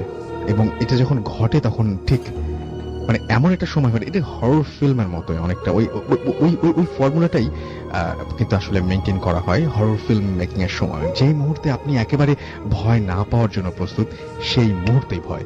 সো এটাই হচ্ছে ব্যাপার। না বাড়িয়ে আগে আর একটা ঘটনা শুনে আসি। আমাদের আরো একজন অতিথি এখানে আছেন। আপনার নামটা প্লিজ একটু বলবেন এবং আপনি কোথা থেকে এসেছেন? আসসালামু আলাইকুম, আমার নাম মুনির। আমি আমার বাড়ি বরিশাল, আমি অ্যাকচুয়ালি দুবাইতে থাকি। তো আপনি এর আগে একবার এসেছিলেন, আজকে সেকেন্ড টাইম আপনি জি, এখানে second আসছেন, রাইট? এবং আপনার যে ঘটনাটা, সেই ঘটনাটা একটু আমাদের বলবেন। তবে একটা জিনিস, যে এই ঘটনাটা খুব অদ্ভুত, কিন্তু আপনি আমাকে অফ এয়ারও বারবার করে বলছিলেন যে ঘটনাটা সত্যি। আপনি কিভাবে শিওর হলেন যে এই ঘটনাটা সত্যি? কারণ এটা আমি যে মামার কথা বলছি, আমার মার কাজিন, মামা আমাকে নিজে এই কথাটা বলছে, এই ঘটনাটা সে নিজে বলছে আমাকে। আচ্ছা, এই ঘটনাটা সে নিজে বলেছেন এবং আপনার মামার উপরে বিশ্বাস আছে আপনার? জি, কারণ কোনো মানুষ নিজের ব্যাপারে মিথ্যা কথা বলতে পারে, এটা আমার বিশ্বাস। এবং মানে মোটামুটি সেই ঘটনা যে ঘটেছিল এটাকে আপনাদের পরিবারের সবাই জানেন এই ব্যাপারটা? মোটামুটি এবং সবাই জানে, সবাই। সবাই সবাই জানেন, আচ্ছা। গ্রামবাসীও জানেন নিশ্চয়ই? গ্রামবাসীও জানে, বিশেষ করে আমার মামার দিকের যারা সবাই জানে এটা। আমার মা, আমার মামারা, অন্যান্য মামা, হ্যাঁ, সেই ফ্যামিলির কথাই বলছি সবাই আমি। জানে, সবাই জানেন। ওকে, কি ঘটেছিল একটু আমাকে বলেন তো। এটা আমাদের গ্রাম থেকে 2-3টা গ্রাম পরের একটা গ্রামে আমার মার খালা বাড়ি অ্যাকচুয়ালি। তো খালার ছেলে, এটা মার কাজিন। তো আমি বেড়াতে গেছিলাম সেখানে, এসে তো মামা আমাকে ও রাত্রবেলা আমাকে ঘটনাটা বললো। তো মামার নামটা আমি বলতে চাই না। মামা আমাকে বললো যে মামা আমার খুব জ্বর ছিল। তো আমি সামনের বারান্দায় একটা কাঠের ঘর ছিল, তো সেখানে মামাকে আমার নানু শোয়াই রাখছিল। তো প্রচন্ড জ্বর ছিল তখনকার দিনে, তো অনেকদিন আগের ঘটনা, জ্বর মাপার তো কোনো যন্ত্র ছিল না, বাট প্রচন্ড জ্বর ছিল। নানু ছিল পাকের ঘরে, ওই তার জন্য রুটি বানাইতেছিল, এরকম কিছু। তো অনেকক্ষণ পরে আমার নানু খেয়াল করলো যে ওই মামার আর কোনো কান্নাকাটি বা কোনো শব্দ পাইতেছে না। তো মামার নাম ধরে ডাকতে ডাকতে উনি ওই পাকের ঘর থেকে সামনের বারান্দা আসলো। তো এসে দেখলো যে উনি মামা নাই, মামা বিছানায় শোয়া ছিল, উনি শোয়া নাই, মানে কোনো মানুষ নাই সেখানে। তো নানু বললো যে কি ব্যাপার। তো ওনার দিকে দরজা খোলা, বাকির সামনের দরজা বন্ধ ছিল, দরজাটাও বন্ধই আছে। তো নানু এদিক তাকাইলো ওদিক তাকাইলো, জানালা টানা সব বন্ধ। তো নানু একটু অবাক হইলো যে কি ব্যাপার, এখানে ও শোয়ানো ছিল, সেখানে ও নাই, কি ব্যাপার। তো নানু এদিক সেদিক তাকাইতে ছিল, তো দেখলো যে ওই যে দরজার ফাঁকে যে লাকড়ির ঘরে একটাই থাকে, কিন্তু মানে দৌড় বলে আমরা এটা গ্রামে, দরজার উপর দিকে একটা জায়গা খালি থাকে, মানে ফাঁকা থাকে। ওইখানে মামার যে মাফলারটা ছিল গলার, সেই মাফলারটা ওইখানে বাইরে আছে, বাট দরজাও বন্ধ, মামা নাই। তো নানু দরজা খুলা বের হইয়া পাশের ঘরে গেল যে কি ব্যাপার, ও কি তোমাদের বাসায় আসছে কিনা। তো না, আমাদের বাসায় তো আসে নাই। মানে বাড়ির প্রত্যেকটা ঘরে গেল, কিন্তু কোথাও মামা নাই। তো নানু হয়তো মনে করলো যে পুকুর ঘাটে গেছে, অথবা কলে গেছে, বা বাইরের টয়লেটে গেছে, ওয়েট করতেছিল। না, 10 মিনিট আধা ঘন্টা হয়ে গেল, মামা আসতেছে না। তো নানু খুব অবাক হইলো, কি ব্যাপার, ওর গায়ে এত জ্বর, অথচ ও আসে না, ও কোথায় গেল। তো আমার অন্যান্য মামারা পাশে একটা অনেক বড় বাজার ছিল, ওই বাজার খবর দিল যে এরকম ঘটনা, ওরে পাইতেছি না, কি ব্যাপার, তোমাদের এখানে গেছে কিনা। তো যাকে নানু পাঠাইছে সে এসে বলে যে না, সে বাজারেও নাই, আর তারা বলছে না এখানে আসে না এসে। তারাও অবাক যে কি ব্যাপার, এত জন নিয়ে এসে কোথায় যাইতে পারে। তো সবাই খুব টেনশনে, নানু কান্নাকাটি শুরু করে দিল, কি ব্যাপার, ও কোথায় গেল। তো এক লোক বলল কি যে দেখেন, কান্নাকাটি করেন না, ওই আমাদের যে পাশের মসজিদের যে ইমাম, ওনাকে ডাকেন, ওনাকে ডাকলে উনি দেখেন কিছু বলতে পারে কিনা। কারণ জিনিসটা একটু অদ্ভুত মনে হইতেছে, যেখানে ঘরের দরজা বন্ধ এবং তার গলার মাফলারটা ওইখানে দরজার সাথে মানে পাওয়া গেছে, ও নাই, দরজা মানে পিছনে ঘরের পিছনের দিকেও সে যায় নাই, যেহেতু নানু এখানে ছিল। তো জিনিসটা কিন্তু সহজ মনে হইতেছে না, আপনি ওই ইমাম সাহেবকে ডাকেন। তো যাই হোক, কেউ মানে অন্য কোনো লোক গিয়ে ওই এই যে আরে ডাকলো, ইমাম সাহেবকে ডাকলো। ডাকার পরে উনি বললো যে দেখেন, আমি হয়তো চেষ্টা করে দেখতে পারি, বাট আমি বলতে পারি না ও কোথায় আছে, কি অবস্থায় আছে।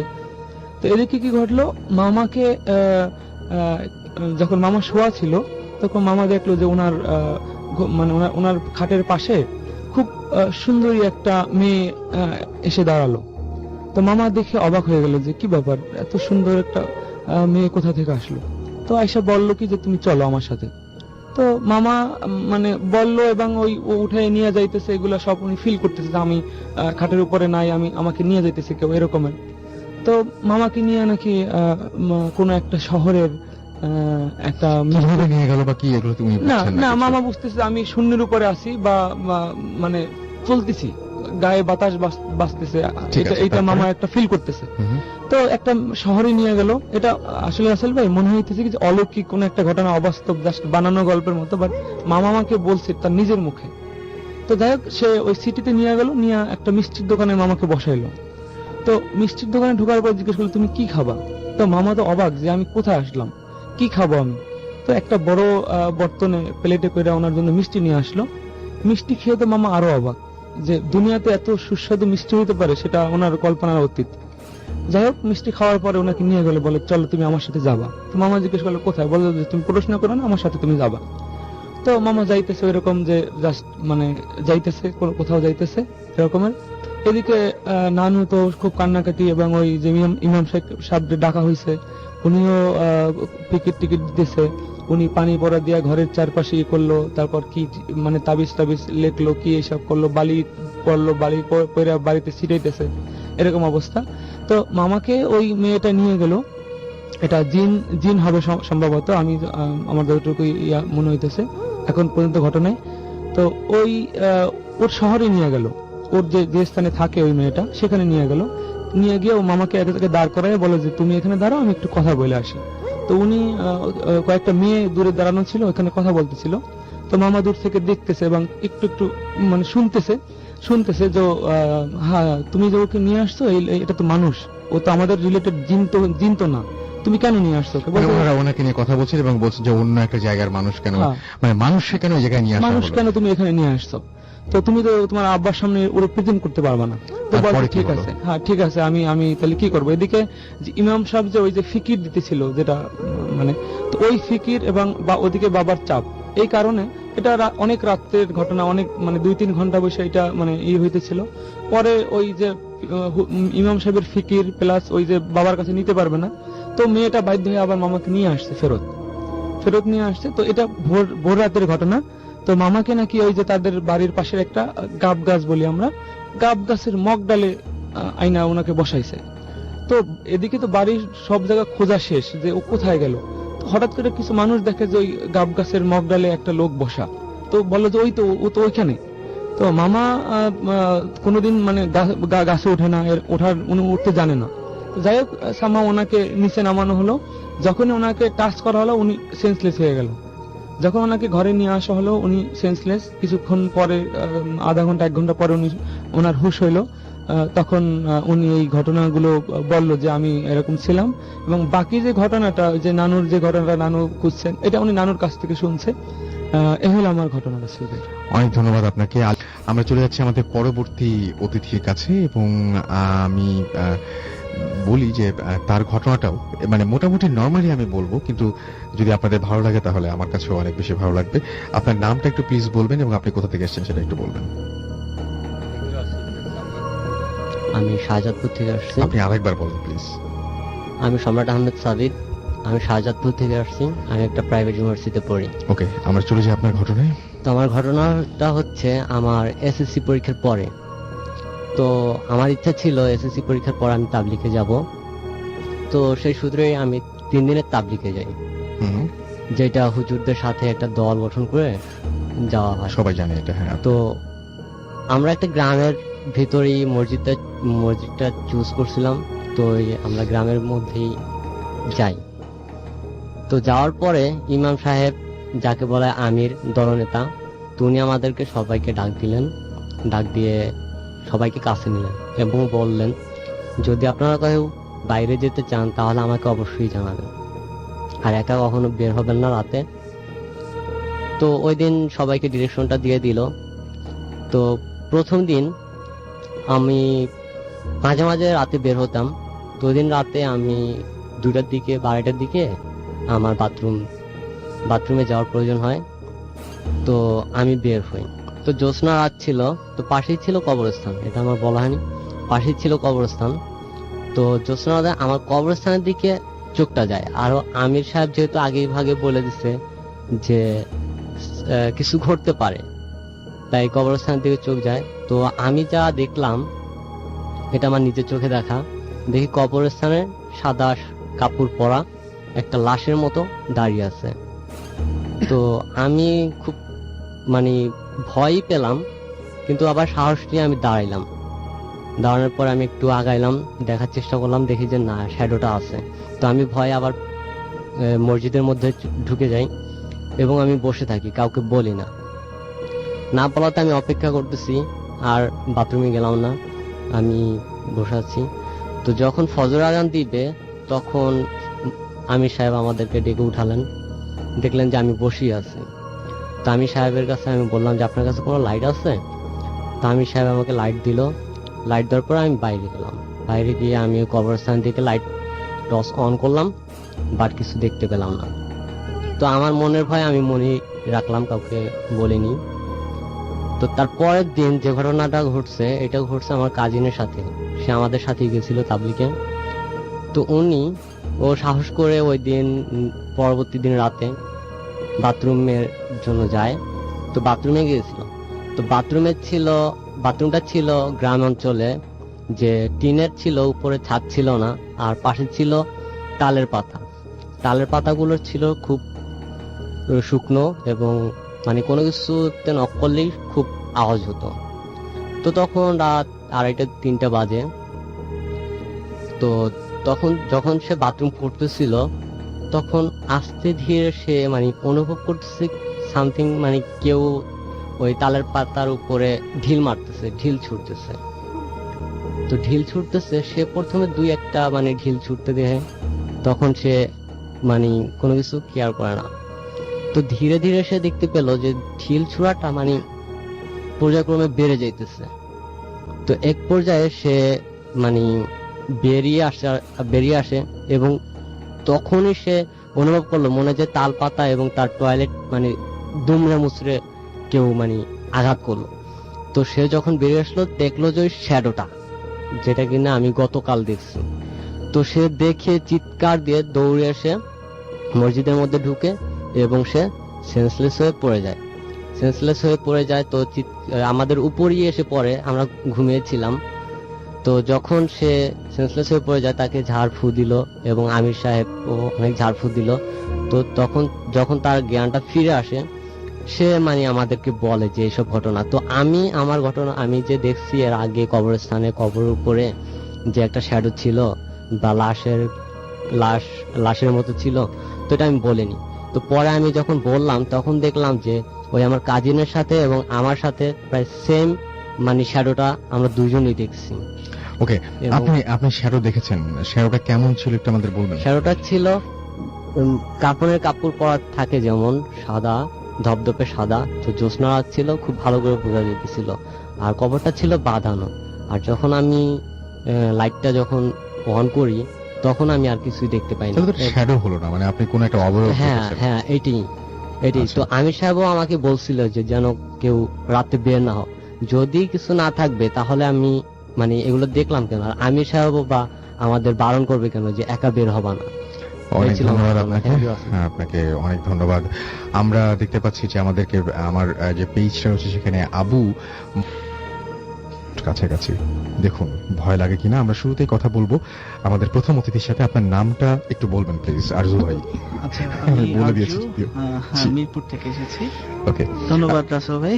You are most Masum welcome. ভাই। আপনি একটা জিনিস আমাকে প্লিজ একটু জি। বলবেন কাইন্ডলি, Okay. যে আপনি বলছিলেন যে ওখানে নানান রকমের এরকম এক্সপেরিয়েন্স প্রতিনিয়তই আপনাদের হতে থাকে, রাইট। এবং আপনি যখন স্টুডেন্ট, তখন তো আপনি স্টুডেন্ট ছিলেন জি, জি। যখন প্রথম এক্সপেরিয়েন্স করেন আপনার ঘরের জানালা দিয়ে কিছু একটা, রাইট।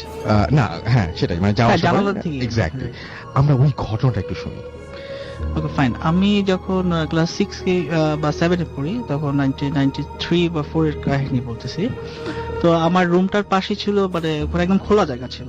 হ্যাঁ, ওখানে অনেক কিছু দেখা যেত খোলা। তো পাশেই ধরেন একটু পাশেই গাছ টাছ ছিল আর কি। জি। তো আমি যেটা দেখতাম বা অনেক রাত পর্যন্ত পড়তাম, তো পড়ার সময় দেখতাম যে হঠাৎ করে একদিন আমার খেয়াল হলো যে আমার পাশ দিয়ে বেশ কিছু দূরে তো একটা হঠাৎ করে কিছু একটা চলে গেল। আচ্ছা। হ্যাঁ, চলে গেল। তো আমি প্রথমে খেয়াল করতে পারিনি। তো সেকেন্ড টাইমে যখন একটু মনোযোগ দিয়ে কি গেল একটু দেখি, তো দেখার সময় দেখলাম যে বেশ বড় একটা মানে বানরের মতন আমার কাছে মনে হয়েছে। এটা ধূসর রঙের একটা ইয়া ছিল তার গায়ে। হ্যাঁ, তো মনে হলো যে এরকম একটা কিছু গেল বানরের মতন। তাহলে সেকেন্ড টাইম যখন আমি দেখলাম ভালো করে, তখন দেখলাম না, একটা বানরের বড় একটা লেজ আছে, তো আমার ক্রস করে গেল। এটা আমার ফার্স্ট যখন দেখলাম, তো তারপরে হয়তো কি আমি অনেক দুঃস্বপ্ন দেখতাম। হ্যাঁ, আমার তো অনেক ভয় লাগতো দুঃস্বপ্নগুলো দেখতাম। স্বপ্নগুলো কেমন ছিল? কিরকম ছিল সেগুলো ধরেন আমি দেখতে পাচ্ছি যে আমাকে কেউ একজন ডেকে একদম নদীর পাড়ে নিয়ে যাচ্ছে। হ্যাঁ, কিন্তু আমি যেতে চাচ্ছি না, জোর করে নিয়ে হ্যাঁ, যাচ্ছে জোর করে অনেকটা। নিতে যাচ্ছে, আমি যেতে চাচ্ছি না। তো তখন দৌড় পড়তে পড়তে গিয়ে দেখতাম যে আমি ঘেমে উঠে গেছি ঘুম থেকে। তো বেসিক্যালি এরকম হইতো। তো আমি কিছুদিন ইউজ টু হয়ে যাই এটার পরে। তো একদিন যেটা হইলো সেটা হচ্ছে, তো আমি শুয়ে আছি গরমের দিন, জানলাটা খোলা। তো হঠাৎ করে দেখা গেল যে আমার গায়ে একটা মানে ঠান্ডা বাতাস আসতেছে। হ্যাঁ, আমার গায়ে লাগতেছে বাতাসটা। তো ভোরের দিকে 4টা 5টা 4টা 4:30 হবে, তো এরকম সময় তো আমি মানে ঘুম ভেঙে গেল, তাকে দেখলাম যে ঠিক আমার বিছানায়, আমার বালিশে, ইনফ্যাক্ট আমার বালিশে কেউ একজন শুয়ে আছে, ওর নিঃশ্বাসটা আমার গায়ে পড়তেছে। ও মাই গড। তো নিঃশ্বাসটা যখন পড়তেছে, তো তখন আমি চেয়ে দেখি যে আমার বালিশে একটা চিকন একজন বুড়া করে মানুষ, আমার এখনো মনে আছে, চিকন, নাকটা অনেক চিকন, তো মুখটা আমার দিকে তাকায় আছে। জাস্ট তাকিয়ে আছে আপনার দিকে। তো আমি প্রথমে চোখ বন্ধ করে ফেলি, চোখ বন্ধ করার পরে আবার যখন তাকাই, তো দেখা গেল যে না, স্টিল সে শুয়ে আছে এবং আমার দিকে কড়া ভাবে তাকায় আছে। এবং এটা আপনাদের কোনো ফ্যামিলি মেম্বার নিশ্চয়ই না, এবং এই ভদ্রলোককে নিশ্চয়ই আপনি এর আগে কোনোদিন না না না দেখেননি। না, স্টিল আমি ওনাকে কোনো সময় দেখিও নাই। তো এটা এবং ওনার পাঞ্জাবিটা ছিল অ্যাশ কালার, এরকম আমার এতটুকু মনে আছে। তো এটা করার পর তো আমি খুব ভয় পেয়ে যাই, স্বাভাবিক, এবং ভয় পেয়ে আমি দৌড়ে আম্মার রুমে চলে যাই। তো সকালবেলা আমি বলি যে এরকম এরকম আমি খুব ভয় পাইছি, তো এইরকম আমি দেখেছি। হ্যাঁ, তো আমার বড় ভাইয়া যে আছে, তো ও আবার বলছে তুই কি দেখছিস, এটা তো এরকম হইতে পারে না। হুম, তো ও আবার কয়েকদিন পর মেহমান আসার পরে, আসার জন্য ও আবার ওই রুমে স্টে করে, আমার রুমে আর কি। হ্যাঁ, তো স্টে করার পরে সকালবেলায় ও উঠে মানে খুব গম্ভীর। তো আমরা জিজ্ঞেস করলাম কি হয়েছে, তো বললো যে এরকম যে আমি তো একটা কিছু দেখছি। কি দেখছো? যে এরকম খুব বুড়া মতন, মাথায় টুপি আছে, ও বললো সেটা ছোট বাচ্চা নিয়ে, ঠিক ভোরের সময়, যে আমি যেটা সময়, সেই সময়টা দেখেছি 4টা থেকে 5টার মধ্যে, ওই সময় জানলা দিয়ে ওই বুড়া আর ছেলেটা ওকে ক্রস করে একবার যায়, মানে খাটের এই পাশে আসে, আবার ক্রস করে ওই পাশে যায়। হ্যাঁ, তো এরকম চলতেছে। তো ওইটা দেখে ও খুব ভয় পেয়ে যায়। স্বাভাবিক, খুবই স্বাভাবিক। তো এটা আমাকে বলে, এটা আমাদেরকে বলে যে এরকম ও কিছু দেখেছে। ইনফ্যাক্ট কয়েকদিন পরে আব্বাও আমার রুমে, ওই রুমটায় থাকে।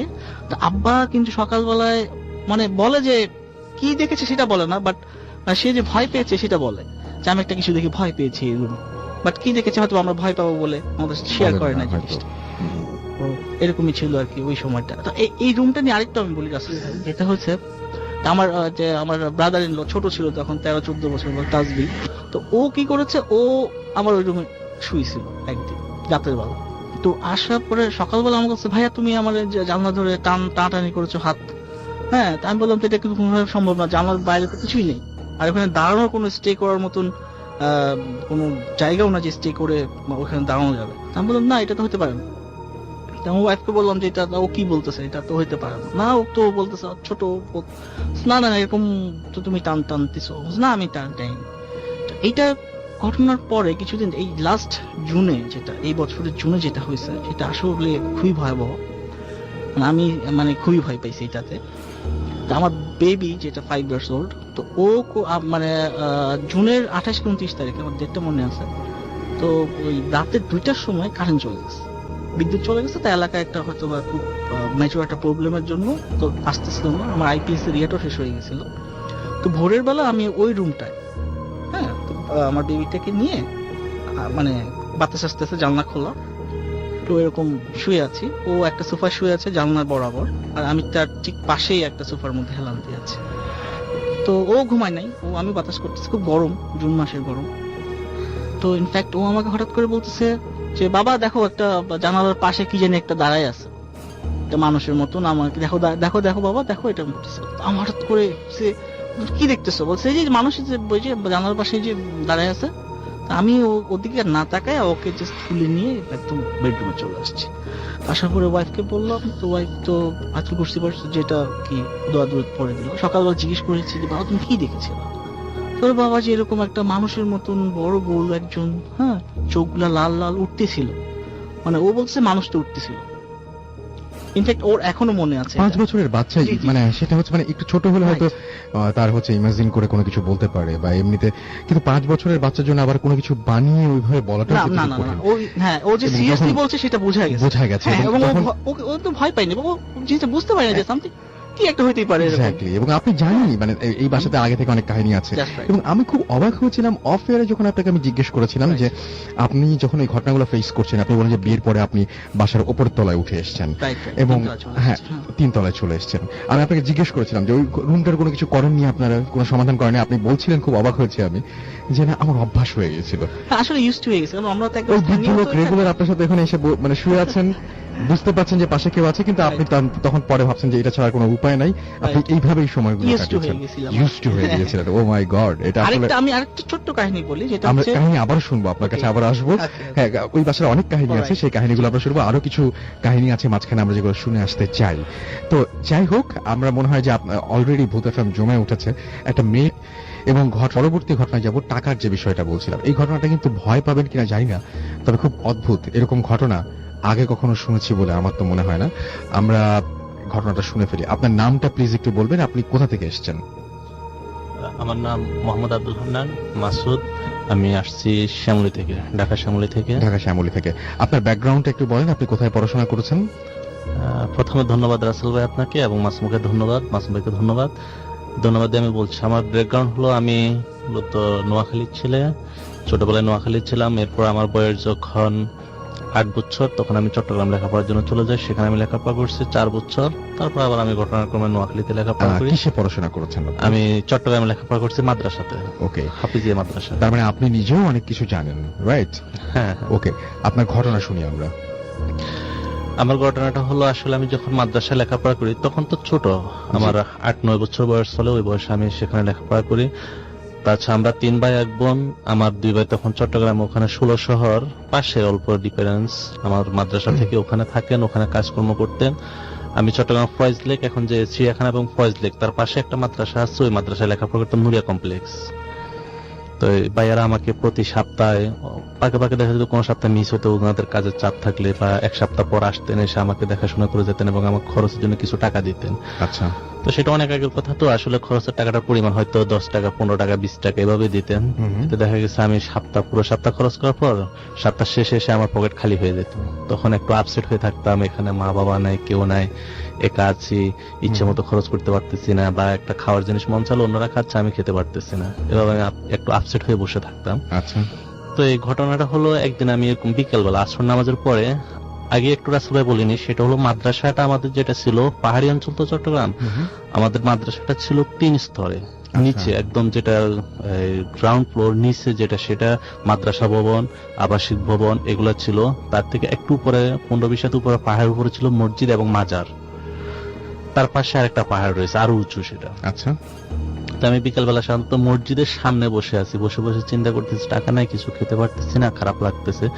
এমন সময় আমার কাছে হঠাৎ মনে হলো যেন তার পাশেই, মসজিদের পাশে একটু খালি স্পেস আছে, ওই স্পেসটাতে গেলে আমি কিছু টাকা পয়সা পাবো, বা আমার খরচের টাকাটা এখানে আছে বলে আমার কাছে মনে হচ্ছে। আচ্ছা, এটা আসলে কল্পনা মানুষ যেভাবে করে সেভাবে মনে হঠাৎ হচ্ছে। করে আপনার মাথায় আসে যে এখানে টাকা আপনি পাবেন, এরকম কিছু হ্যাঁ, হঠাৎ এরকম কিছু হঠাৎ করে মাথায় আসে? হঠাৎ করে মাথায় আসে। তার আগে পর্যন্ত আপনি এটা নিয়ে কিচ্ছু না, ভাবছিলেন কখন আমি এটা নিয়ে আমি ভাবতেছিলাম আমার টাকা নেই, আমার খরচ করতে পারতেছি না। আচ্ছা, পরে যেভাবে ভাবা, তখন আমি চিন্তা করছি টাকা ওখানে পাবো, আর একটু 15-20 হাত সামনে আমি এগিয়ে গেলাম। যাওয়ার পরে ওখানে ঘুরতেছি, টাকা পাবো, টাকা আছে মনে হচ্ছে, দেখতেছি না। হঠাৎ একটু বাতাসের সাথে দেখলাম যে একটা 2 টাকার নোট বাতাসে একটু নড়ে উঠলো। তখন আমার চিন্তা এবং বাস্তবতার সাথে মিল পেলাম যে হ্যাঁ, এই টাকাটাই মনে হয় আমি পাচ্ছি, এই টাকাটাই আমার জন্য। আমি গিয়ে টাকাটা নিলাম, নিয়ে টাকাটা আমি আশেপাশে তাকিয়ে দেখলাম কেউ আছে কিনা, না কেউ নাই। আমাদের ওই মাদ্রাসাতে তখনও 200-র উপরে ছাত্র আছে, কেউ আমার পাশে না, সবাই নিচে মাঠে খেলা করতেছে। আমি টাকাটা আস্তে পকেটে নিলাম, নিয়ে আমি ওখান থেকে সোজা হেঁটে সিঁড়ি নিচে নামলাম। নিচে নেমে আমি আমাদের ওখানে যে গেট লোক আছে তাকে বলে আমি বাইরে গেলাম, 2 টাকার আমি খরচ করলাম। এবং সেখানে আমার 2জন কাজিন ছিল, ওদেরকে আমি কিছু তাদের সাথে শেয়ার করলাম না। আমার চিন্তা হলো যদি আমি ওদেরকে বলি, ওরাও বলবে যে হ্যাঁ তুমি 2 টাকা তো পেয়েছো, এটা দিয়ে কিছু কিনেছো, আমরা সহ খেয়ে একসাথে। এই জন্য আমি তাদের সাথে শেয়ার করলাম না। ঠিক ওটা খেয়ে আমি আছি আমার মতো, এই নিয়ে আমি আর চিন্তা করছি না, 2 টাকা পেয়েছি, খরচ করেছি। নেক্সট ডে ঠিক একই টাইম, আসর নামাজের পরে সবাই খেলা করতেছে, আমি বসে বসে চিন্তা করতেছি আজকে তো আমার আবার খরচের টাকা নেই। সেম একইভাবে আমার কাছে কল্পনার মতো মনে হচ্ছে, হ্যাঁ আমার জন্য ওখানে তো টাকা আছে, কতবার কি আসবে সেটা জানি না। আমি আবার হেঁটে ওখানে গেলাম, গিয়ে দেখি যে ঠিক ওইভাবে একটু খোঁজাখুঁজি পরে এক জায়গাতে 2 টাকার একটা নোট পড়ে আছে। আমি নিলাম, নিয়ে আগের দিনের মতো খরচ করলাম, খেলাম যখন যেটা মন চাচ্ছে। এবার আমি মোটামুটি রেগুলার পাওয়া শুরু করছি। এখন এবার পেতে পেতে কিছুদিন পেলাম, পাওয়ার পরে দেখি যে আরেকদিন আমি এবার যাওয়ার পরে দেখি যে 5 টাকার একটা নোট। 5 টাকা নিলাম, খরচ করলাম। এখন আমার ভাইয়ারা আসলে তাদেরকে আর আমি চাপ দিয়ে টাকার কথা বলি না, কারণ আমার তো খরচের টাকা এখান থেকে চলে হচ্ছে। যাচ্ছে, আপনি পেয়ে হ্যাঁ, যাচ্ছেন হ্যাঁ, টাকা। পেয়ে যাচ্ছি। এবং আমার যে 2জন কাজিন আছে তারা আমাকে সবসময় বলে তুই টাকা পাস কর। আমি বললাম ভাইয়ারা আসে আমাকে টাকা দিয়েছে, আমি খরচ করি, তাদের আচ্ছা। সাথে কিন্তু আমি স্বীকার করি না। আচ্ছা, পরে 5 টাকা পেলাম, খরচ করতেছি, এভাবে আবার 5 টাকা করে কন্টিনিউ আমি পেয়ে যাচ্ছি। হুম, সময়ের ব্যবধানে সেটা হয়তো এবার 2-4 মাস পাওয়ার পর 10 টাকা, 15 টাকা, 20 টাকা, 50 টাকা এভাবে আমি পাওয়া শুরু করছি। আচ্ছা। এবং আমি খুব সুন্দরভাবে টাকা খরচ, আমার খরচ